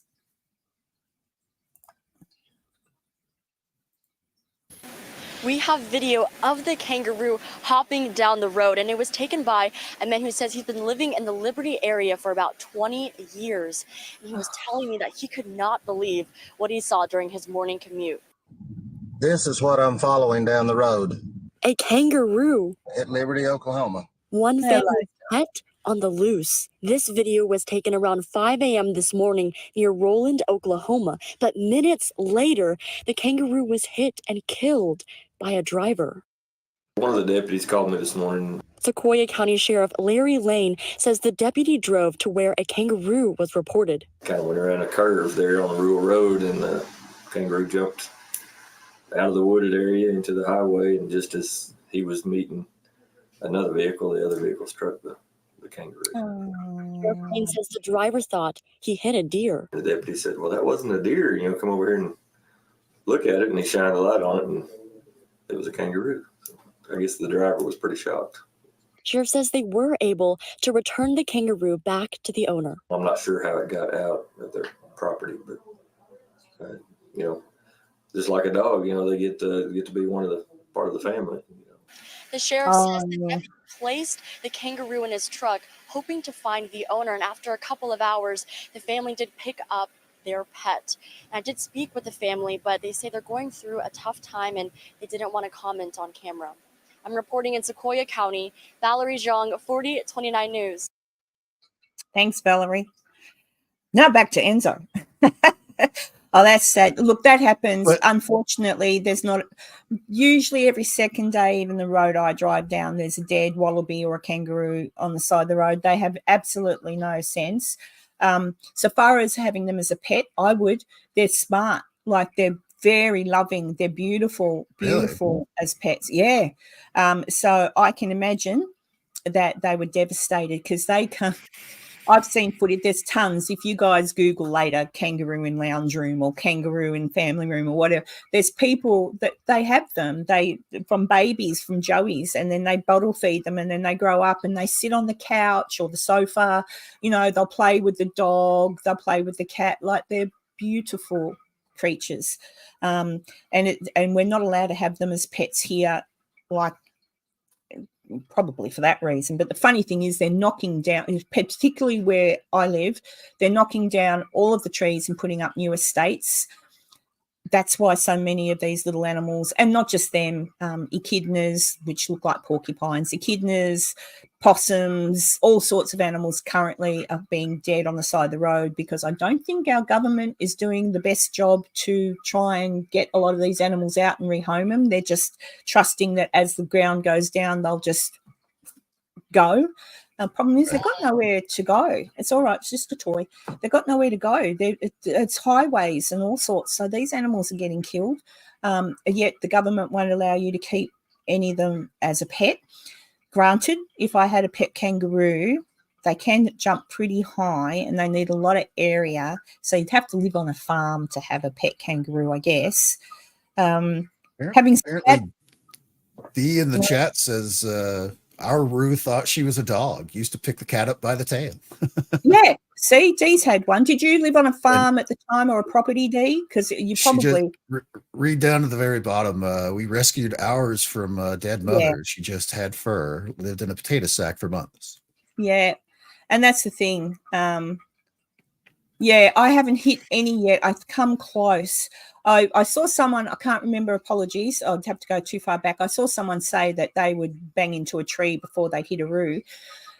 You don't have that much time to swerve because they're fast. I've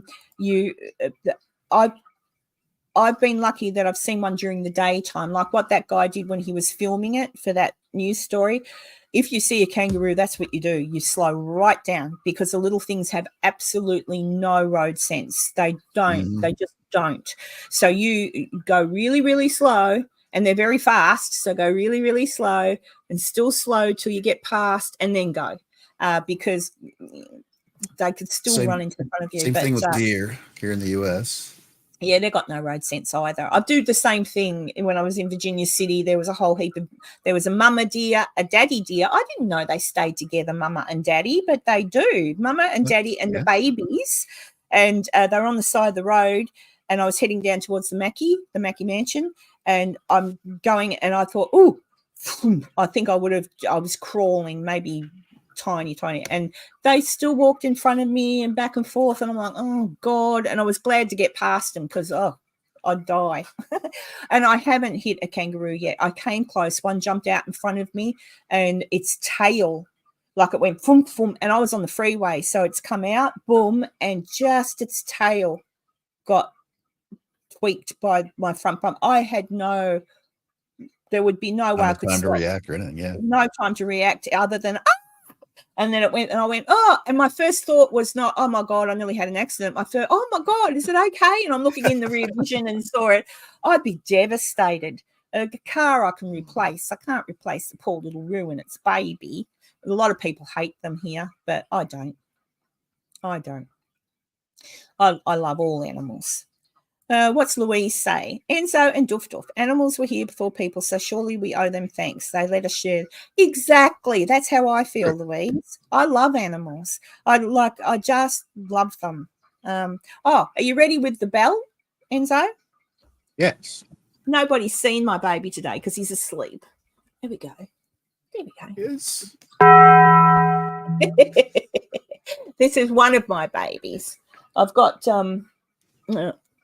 I don't know where Muffin's gone. Oh, she's over near the door. She's asleep. Muffin's my Rottweiler. So I do have a big dog too.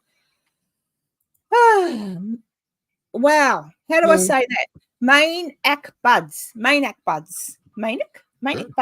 Hello. We're doing fine. We're chatting about kangaroos and all sorts. My wife saw a deer one night. She stopped and it got so scared it ran at her car. Oh, so we tell her. Yeah, I know. Poor little things.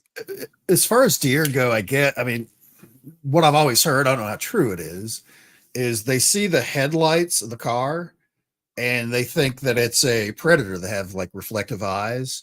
So they'll stop right in front of it for that last second to, like, juke left or right to not get attacked by whatever this fast moving, predator is with the glowing eyes, kind of a thing. And that's why they'll hop out in the road and then just freeze in the headlights and just get smashed.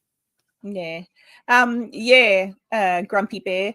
Koalas are adorable, are cuddly, are kissable. They're so cute.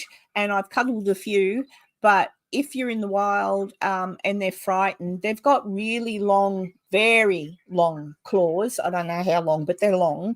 And they will bite and scratch, like they can do some damage. So it's they don't chase. I've never heard of a koala chasing anyone or anything like that. It's just protection. If they're frightened, they'll do whatever they need to do to protect themselves.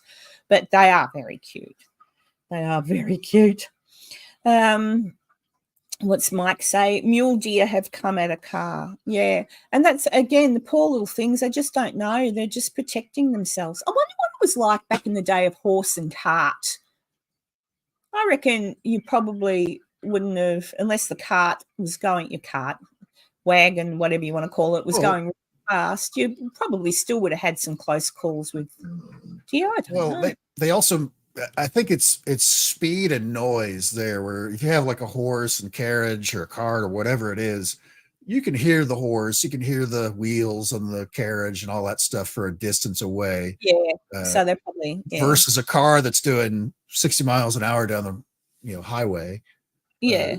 They don't have enough time. There's not enough time for them to react when they decide, hey, I'm going to bound across this paved surface that someone made just for me to walk on.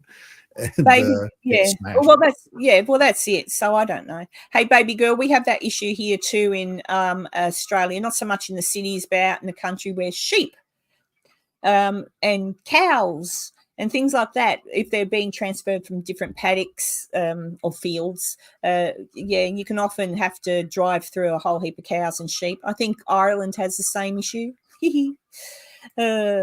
Louise, we have foxes in our area, Kent. Ooh, Kent. And one sleeps in some straw by our kitchen wall, but they are noisy. But they're beautiful.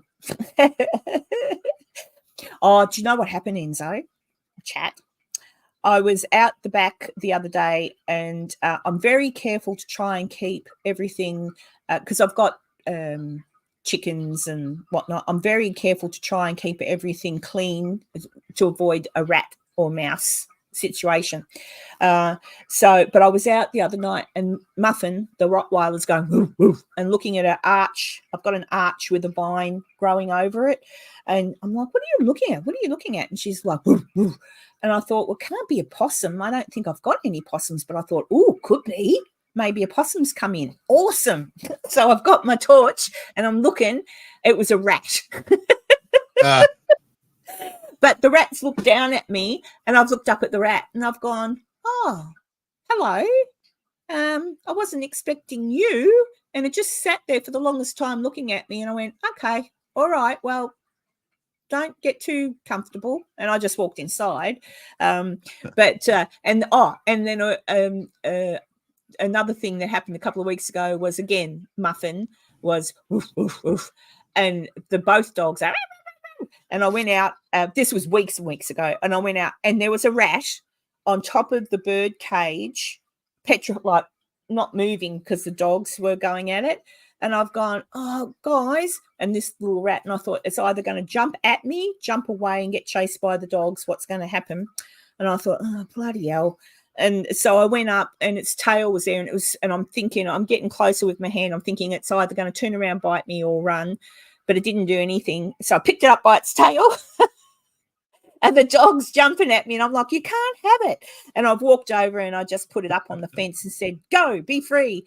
And when I came back in and told my daughter that story, she said, you should have killed it. It's a rat. And I said, how am I going to kill? What? am I going to kill it? Like, no, like poor thing was frightened. But mind you, you can't have them around your house. So I don't know. My daughter has chickens in her backyard for eggs, but in the city you can only have 6. Oh, well, I've got three chickens. That's all I want. I didn't know you had chickens. Yeah, I've got 2 black chickens and 1 white chicken. So, the white chicken's a little chicken. She's the one that's giving me the eggs at the moment because the other ones are only young. I got them from little chickens. But the white chicken's one of them fluffy ones. It's got a name, Silky. She's really cute. Let's see. What's this? Makes me angry though. We have Yorkshire Wildlife Park here in Doncaster, South Yorkshire, and maybe there's a reason those animals are out of their natural habitats too. Oh, polar bears. Yeah, we've got polar bears here at SeaWorld. They're in an enclosure. They're air conditioned, and there's all that sort of thing. But I often think to myself, look, if they were in their wild habitat, would they be okay? Maybe not. Because they do get shot up there and the polar caps are melting. Surprise, surprise. Do they get looked after where they are? Yeah, a healthy meal every day, vets and everything, but you still feel sorry for them because the heat up here.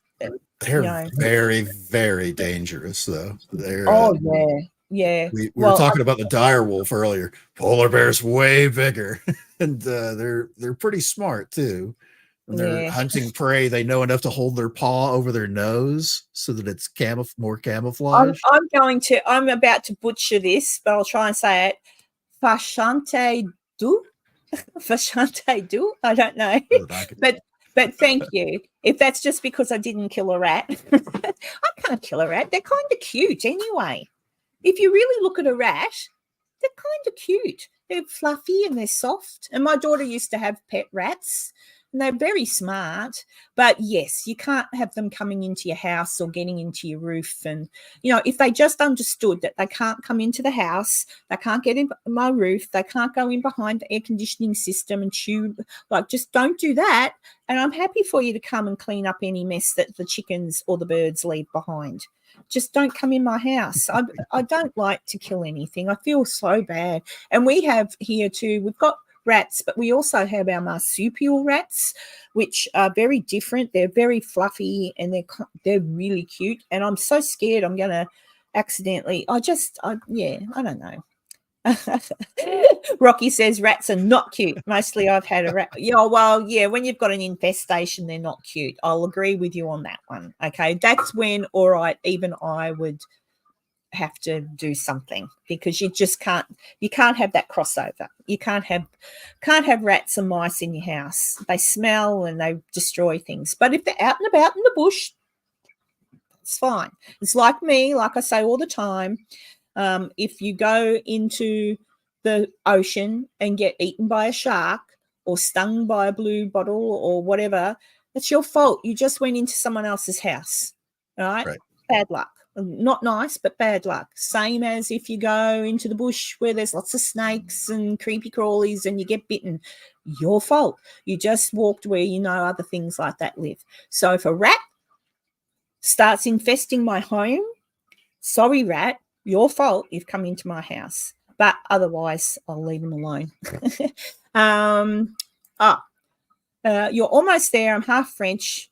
It is a joke. Rats are definitely trouble, but it's hard to kill. It is hard to kill a living creature. I think I'd even struggle if I was starving. I don't think I could. I just don't think I could kill. Says the person who goes to a restaurant and eats steak and has chicken, but I don't kill it. Yeah. If I had to actually, did you talk about being on keto not that long ago? Yeah, I know. I couldn't. I would absolutely, if the world come to a point where that was to happen, I'd be very thin. I'd be very thin. I'd be eating as many vegetables as I could.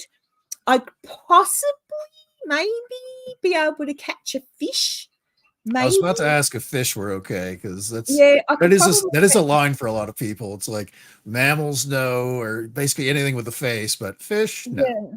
can eat. But the funny thing is, though, you'll laugh at this. I think I've told this story before, so apologies. But I went to a restaurant once. I love prawns, garlic prawns, or what do you call? What do you call? You call them prawns, or you prawns. call them. What's the other thing you call shrimp? Well, shrimp and prawns are usually much larger than regular shrimp. So. Yeah, well, prawns, right?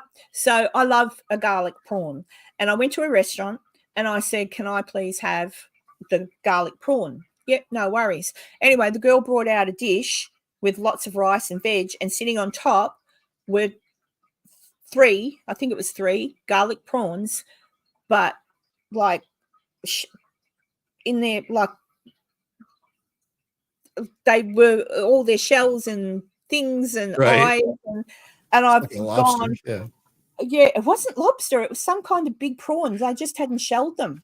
It was because prawns, yeah, I'd never, and I looked and I called her back. I said, "What's this?" And she said, "You ordered the garlic prawn." I went, "What am I supposed to do with that?" And she goes, "Oh, you crack it." I went, I said, "No." I said, "You need to get rid of that." And I said, "Give me a steak." And she went, "What?" And I said, "That I can't do that." I said, "That's I'm looking. I could talk to that. Like it's yeah, I can't anything with its yeah, I can't do it. It makes me feel sick. Sometimes I'm on the border of becoming a vegetarian because sometimes I don't know. Does anyone else in chat do this? You can be eating away, and then for whatever reason in your brain, someone might tell a story of their pet cow, or someone might, or I might just think of one of my birds that I love, my pet birds, and I'll be eating something and go, "Oh my God, this was their leg, or this was their," and I stop eating the meat. It's really weird. Does that happen to anyone else? Because sometimes I think I'm a bit nutty. Hello, Daniel. I think I said hello to you before. I'm positive I did. Yes, I did. It's all right. I'm in a daydream. I'm forgetting things already because you gave me a super chat. That's how I know that you were here before. But yeah, I don't know. I don't know about anything like that. But where are we at, Enzo? Oh my God! Well, I've got 20 minutes over. I know. Before the show, it's like, I'm not feeling that good. You're not feeling that good. Maybe we'll just do like an hour and a half today. And here we are, blowing past almost 2.5. Oh, I should end this. We don't want to go too far, but I might. Yeah, I know. Let's all become vegetarians for a week and see how we feel. I love mushrooms. Wow. Mushrooms. I love mushrooms. And I actually don't mind. I won't say I love it, but I've cooked soy meat before. You know how you can buy pretend meat made out of soy. I've actually prepared that the same way I would a creamy type stew or casserole. I do it with cream and flavors and bits and bobs and serve it up with noodles like a carbonara or something, but with the pretend meat. And I was worried about it because I thought it'll taste horrible. It's got a different taste, but it's not horrible because I guess it's smothered in. I couldn't eat it just by itself, I don't think, because I have tried the hamburgers and things like that, and don't like any of that. It's yuck. Yeah. And tofu. But I love cheeses. I love eggs. Yeah. I love mushrooms. So you could technically have a high protein diet if you just ate lots of eggs, mushrooms, and vegetables. I could probably wean myself off of meat, but I'd be very wary too because we are an animal. We are nuts in there too. You could be good. Yeah, but we could do it. We could do it. I don't know. Yeah, I probably would do because I do love a bit of steak. On the barbecue. Ooh. I eat an apocalyptic amount of chicken and turkey. Yeah, I eat a lot of chicken because steak's just way out of my price range. That's some food. Yeah, even these days, not a lot of beef on the menu.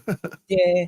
I worked as a Jillaroo, and they used to hunt kangaroos because they destroy farming, but they used to use the meat to feed the working dogs and salted the Phelps and May. Yeah, that's what I'm saying. That's fine.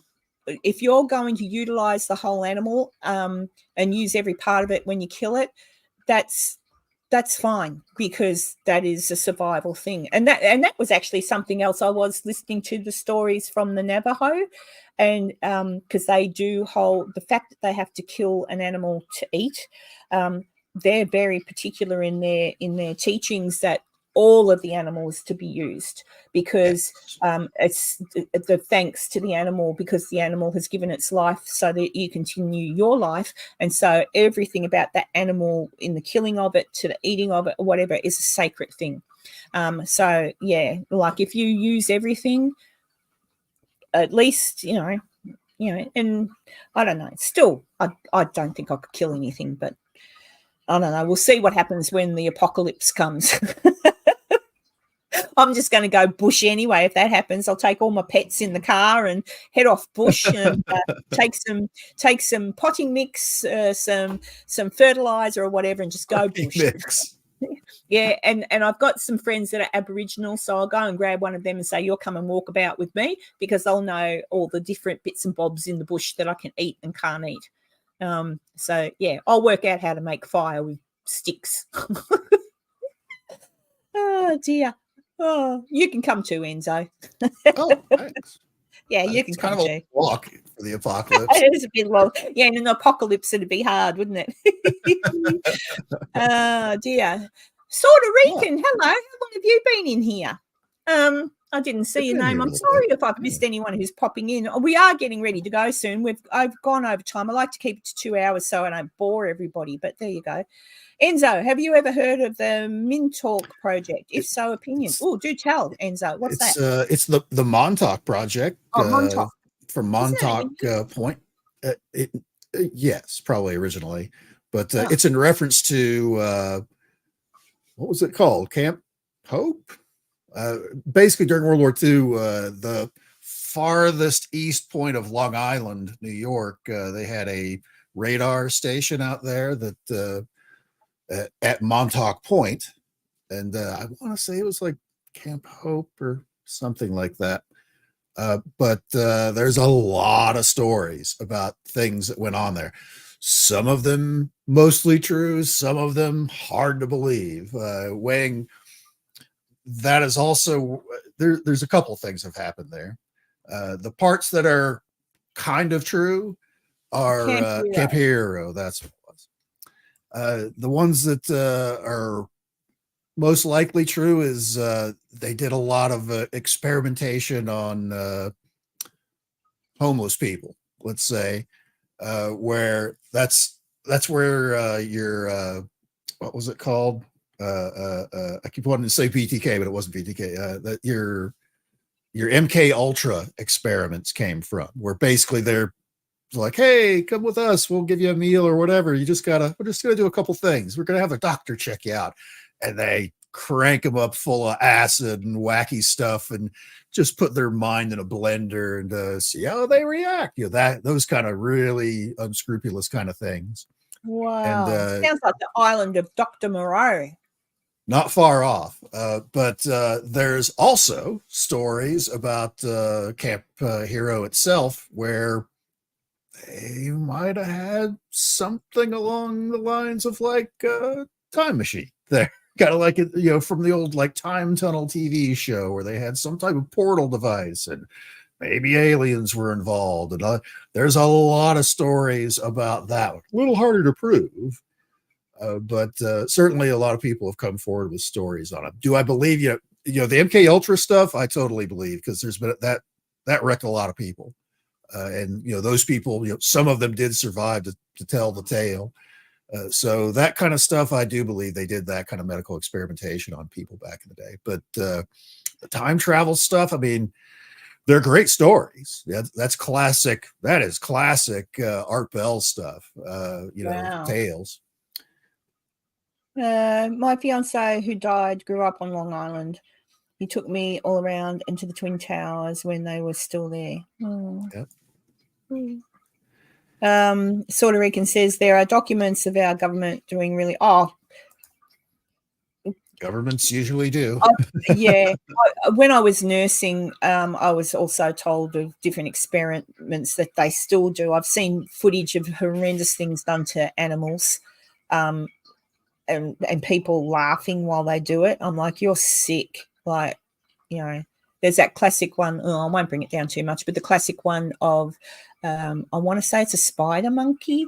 They were testing the force needed to break your neck, and they had, and I'm like, really?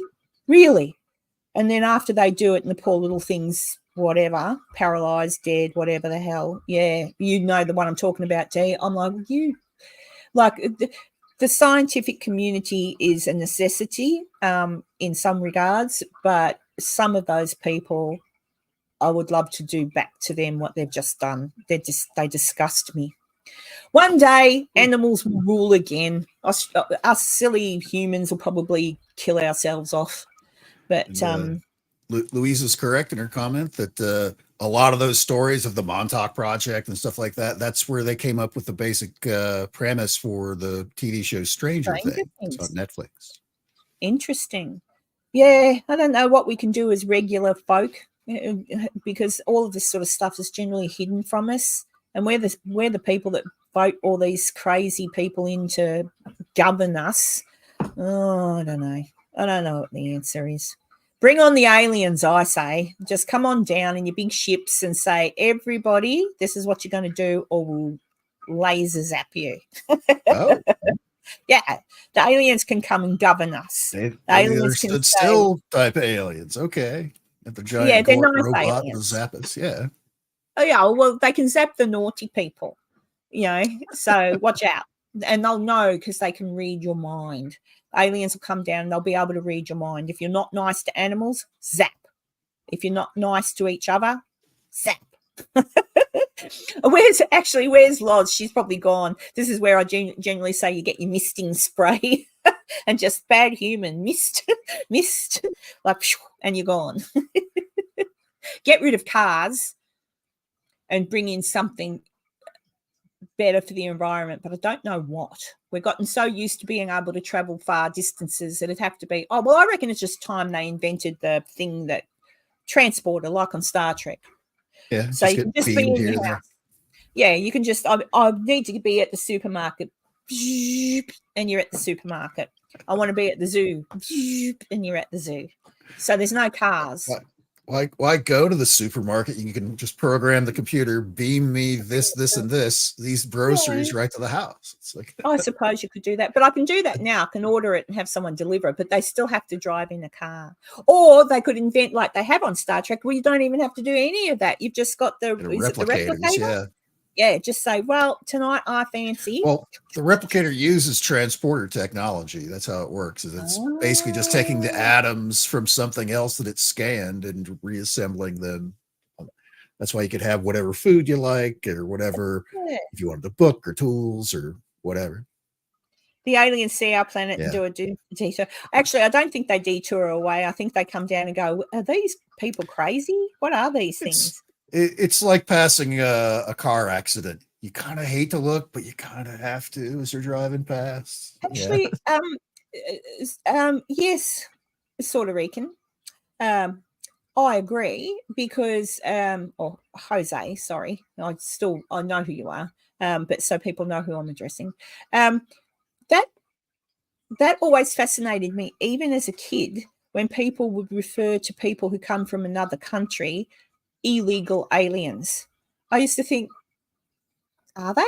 Like, I used to get confused as a kid. Illegal alien. No, they're a human. They're not an alien. They're a human being. They're just from a different country.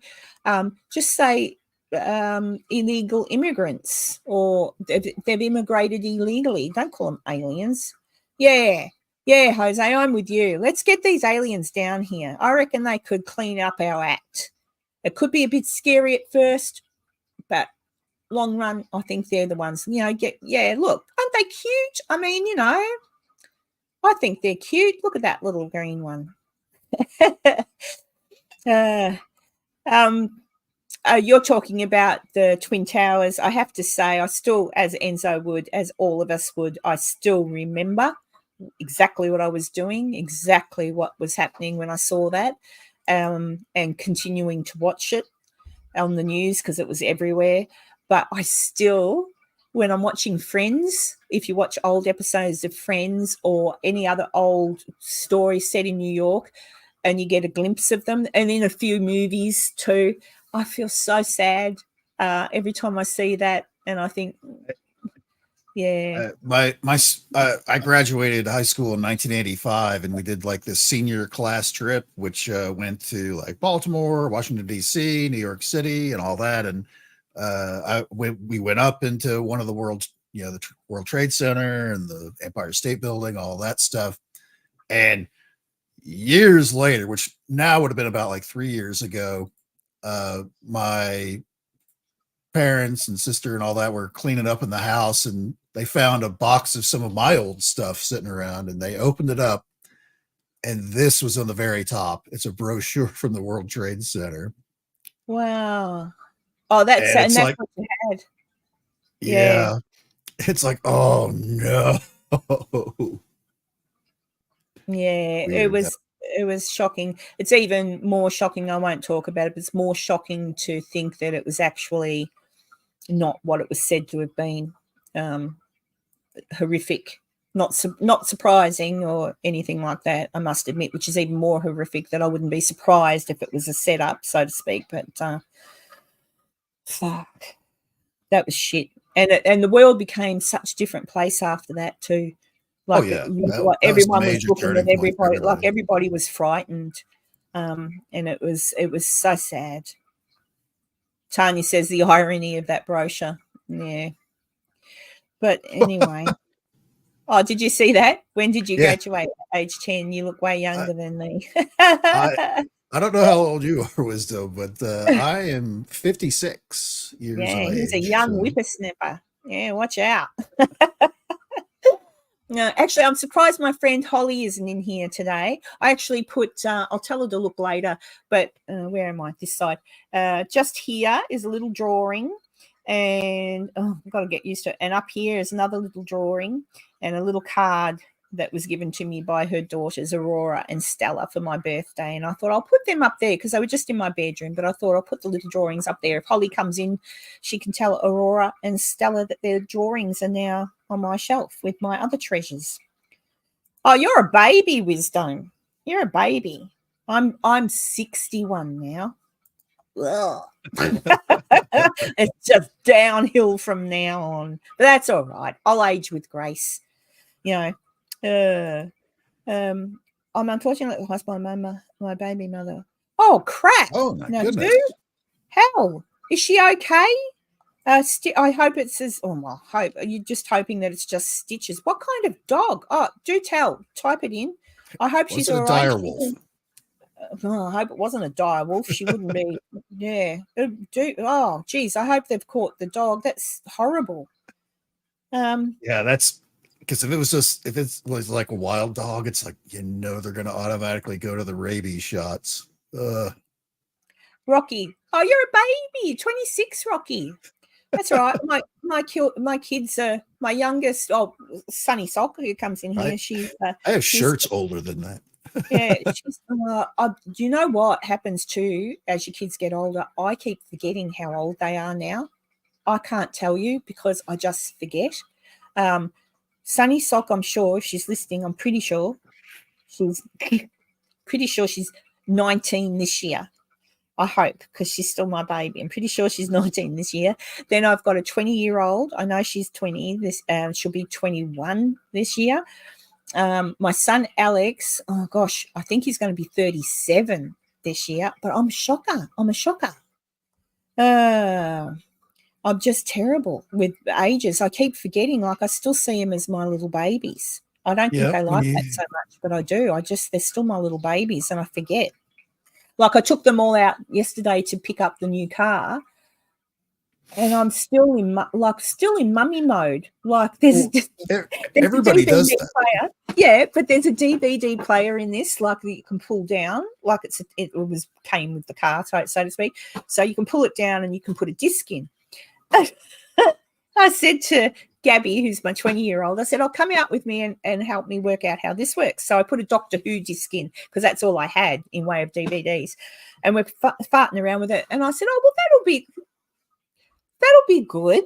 I'll just leave that in. And when we go for a drive or anything, you kids can watch Doctor Who. And she's looked at me. Okay. And I've walked in and thought about that statement and thought,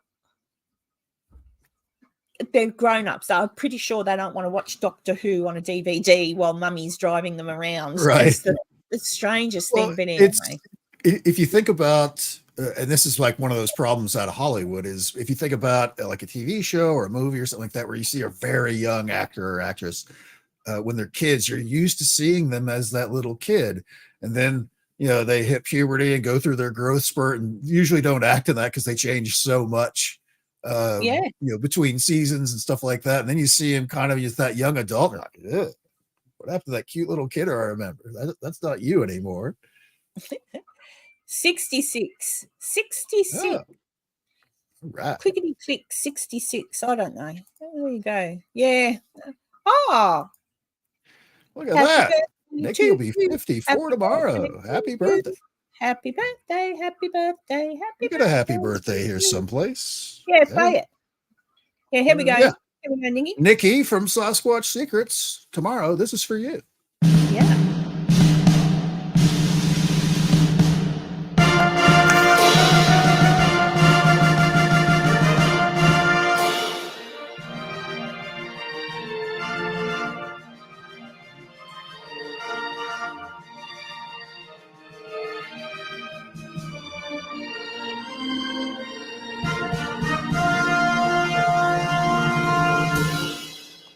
Happy birthday, Nikki.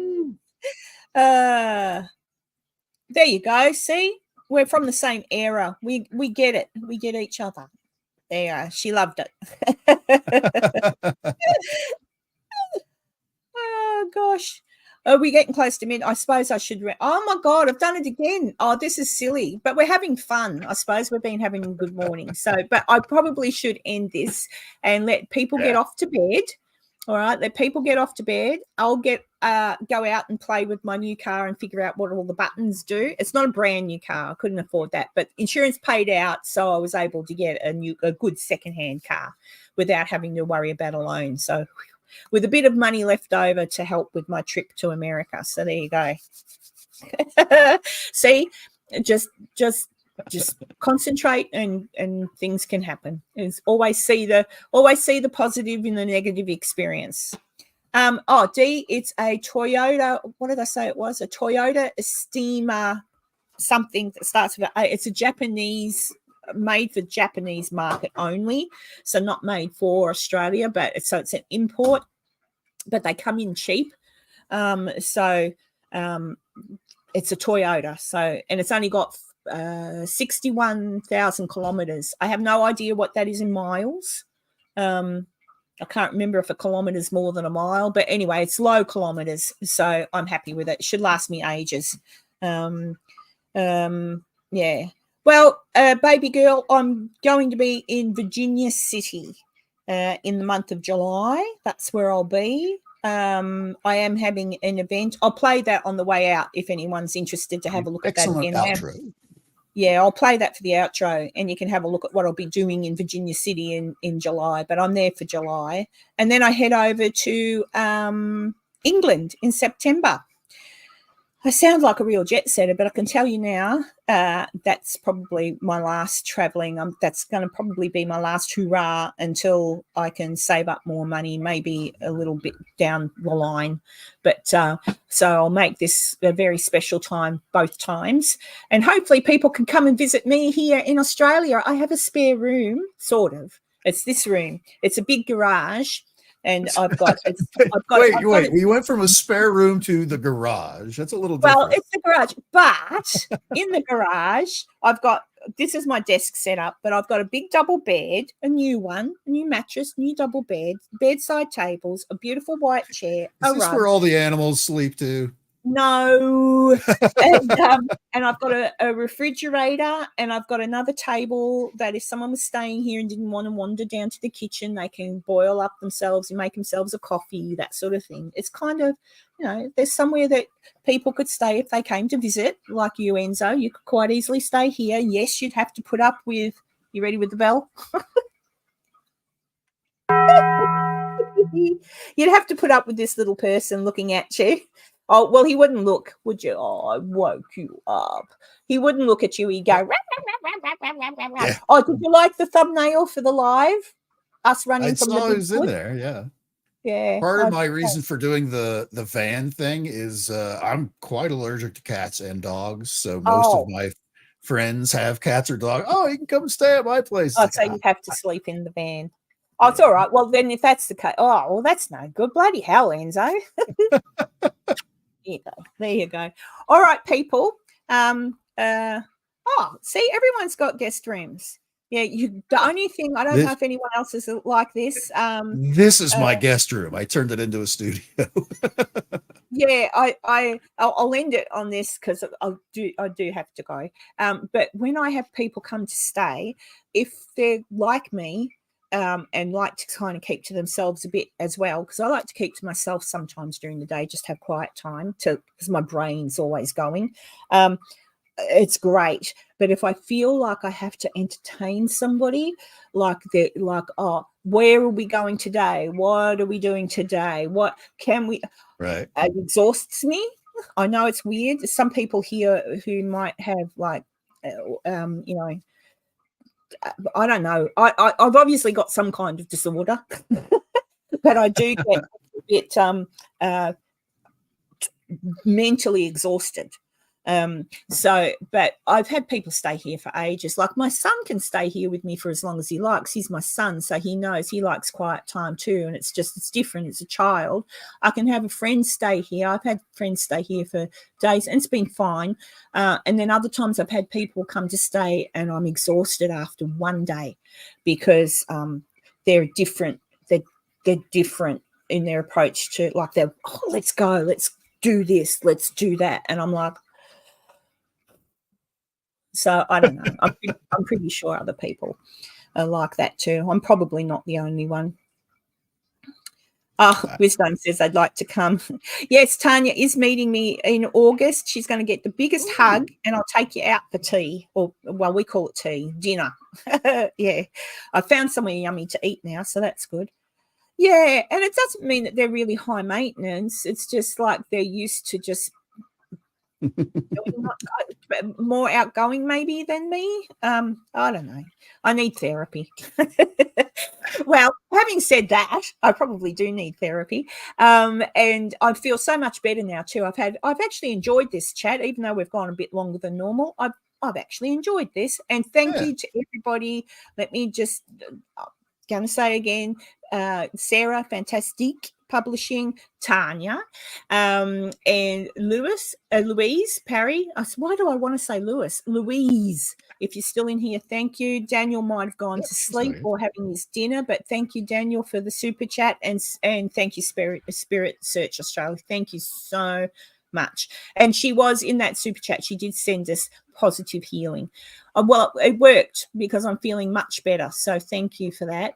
Okay, guys, thank you so much. And I'll see you same bat channel, same bat station next week. and maybe in between somewhere as well. But lots of love. Have a beautiful weekend.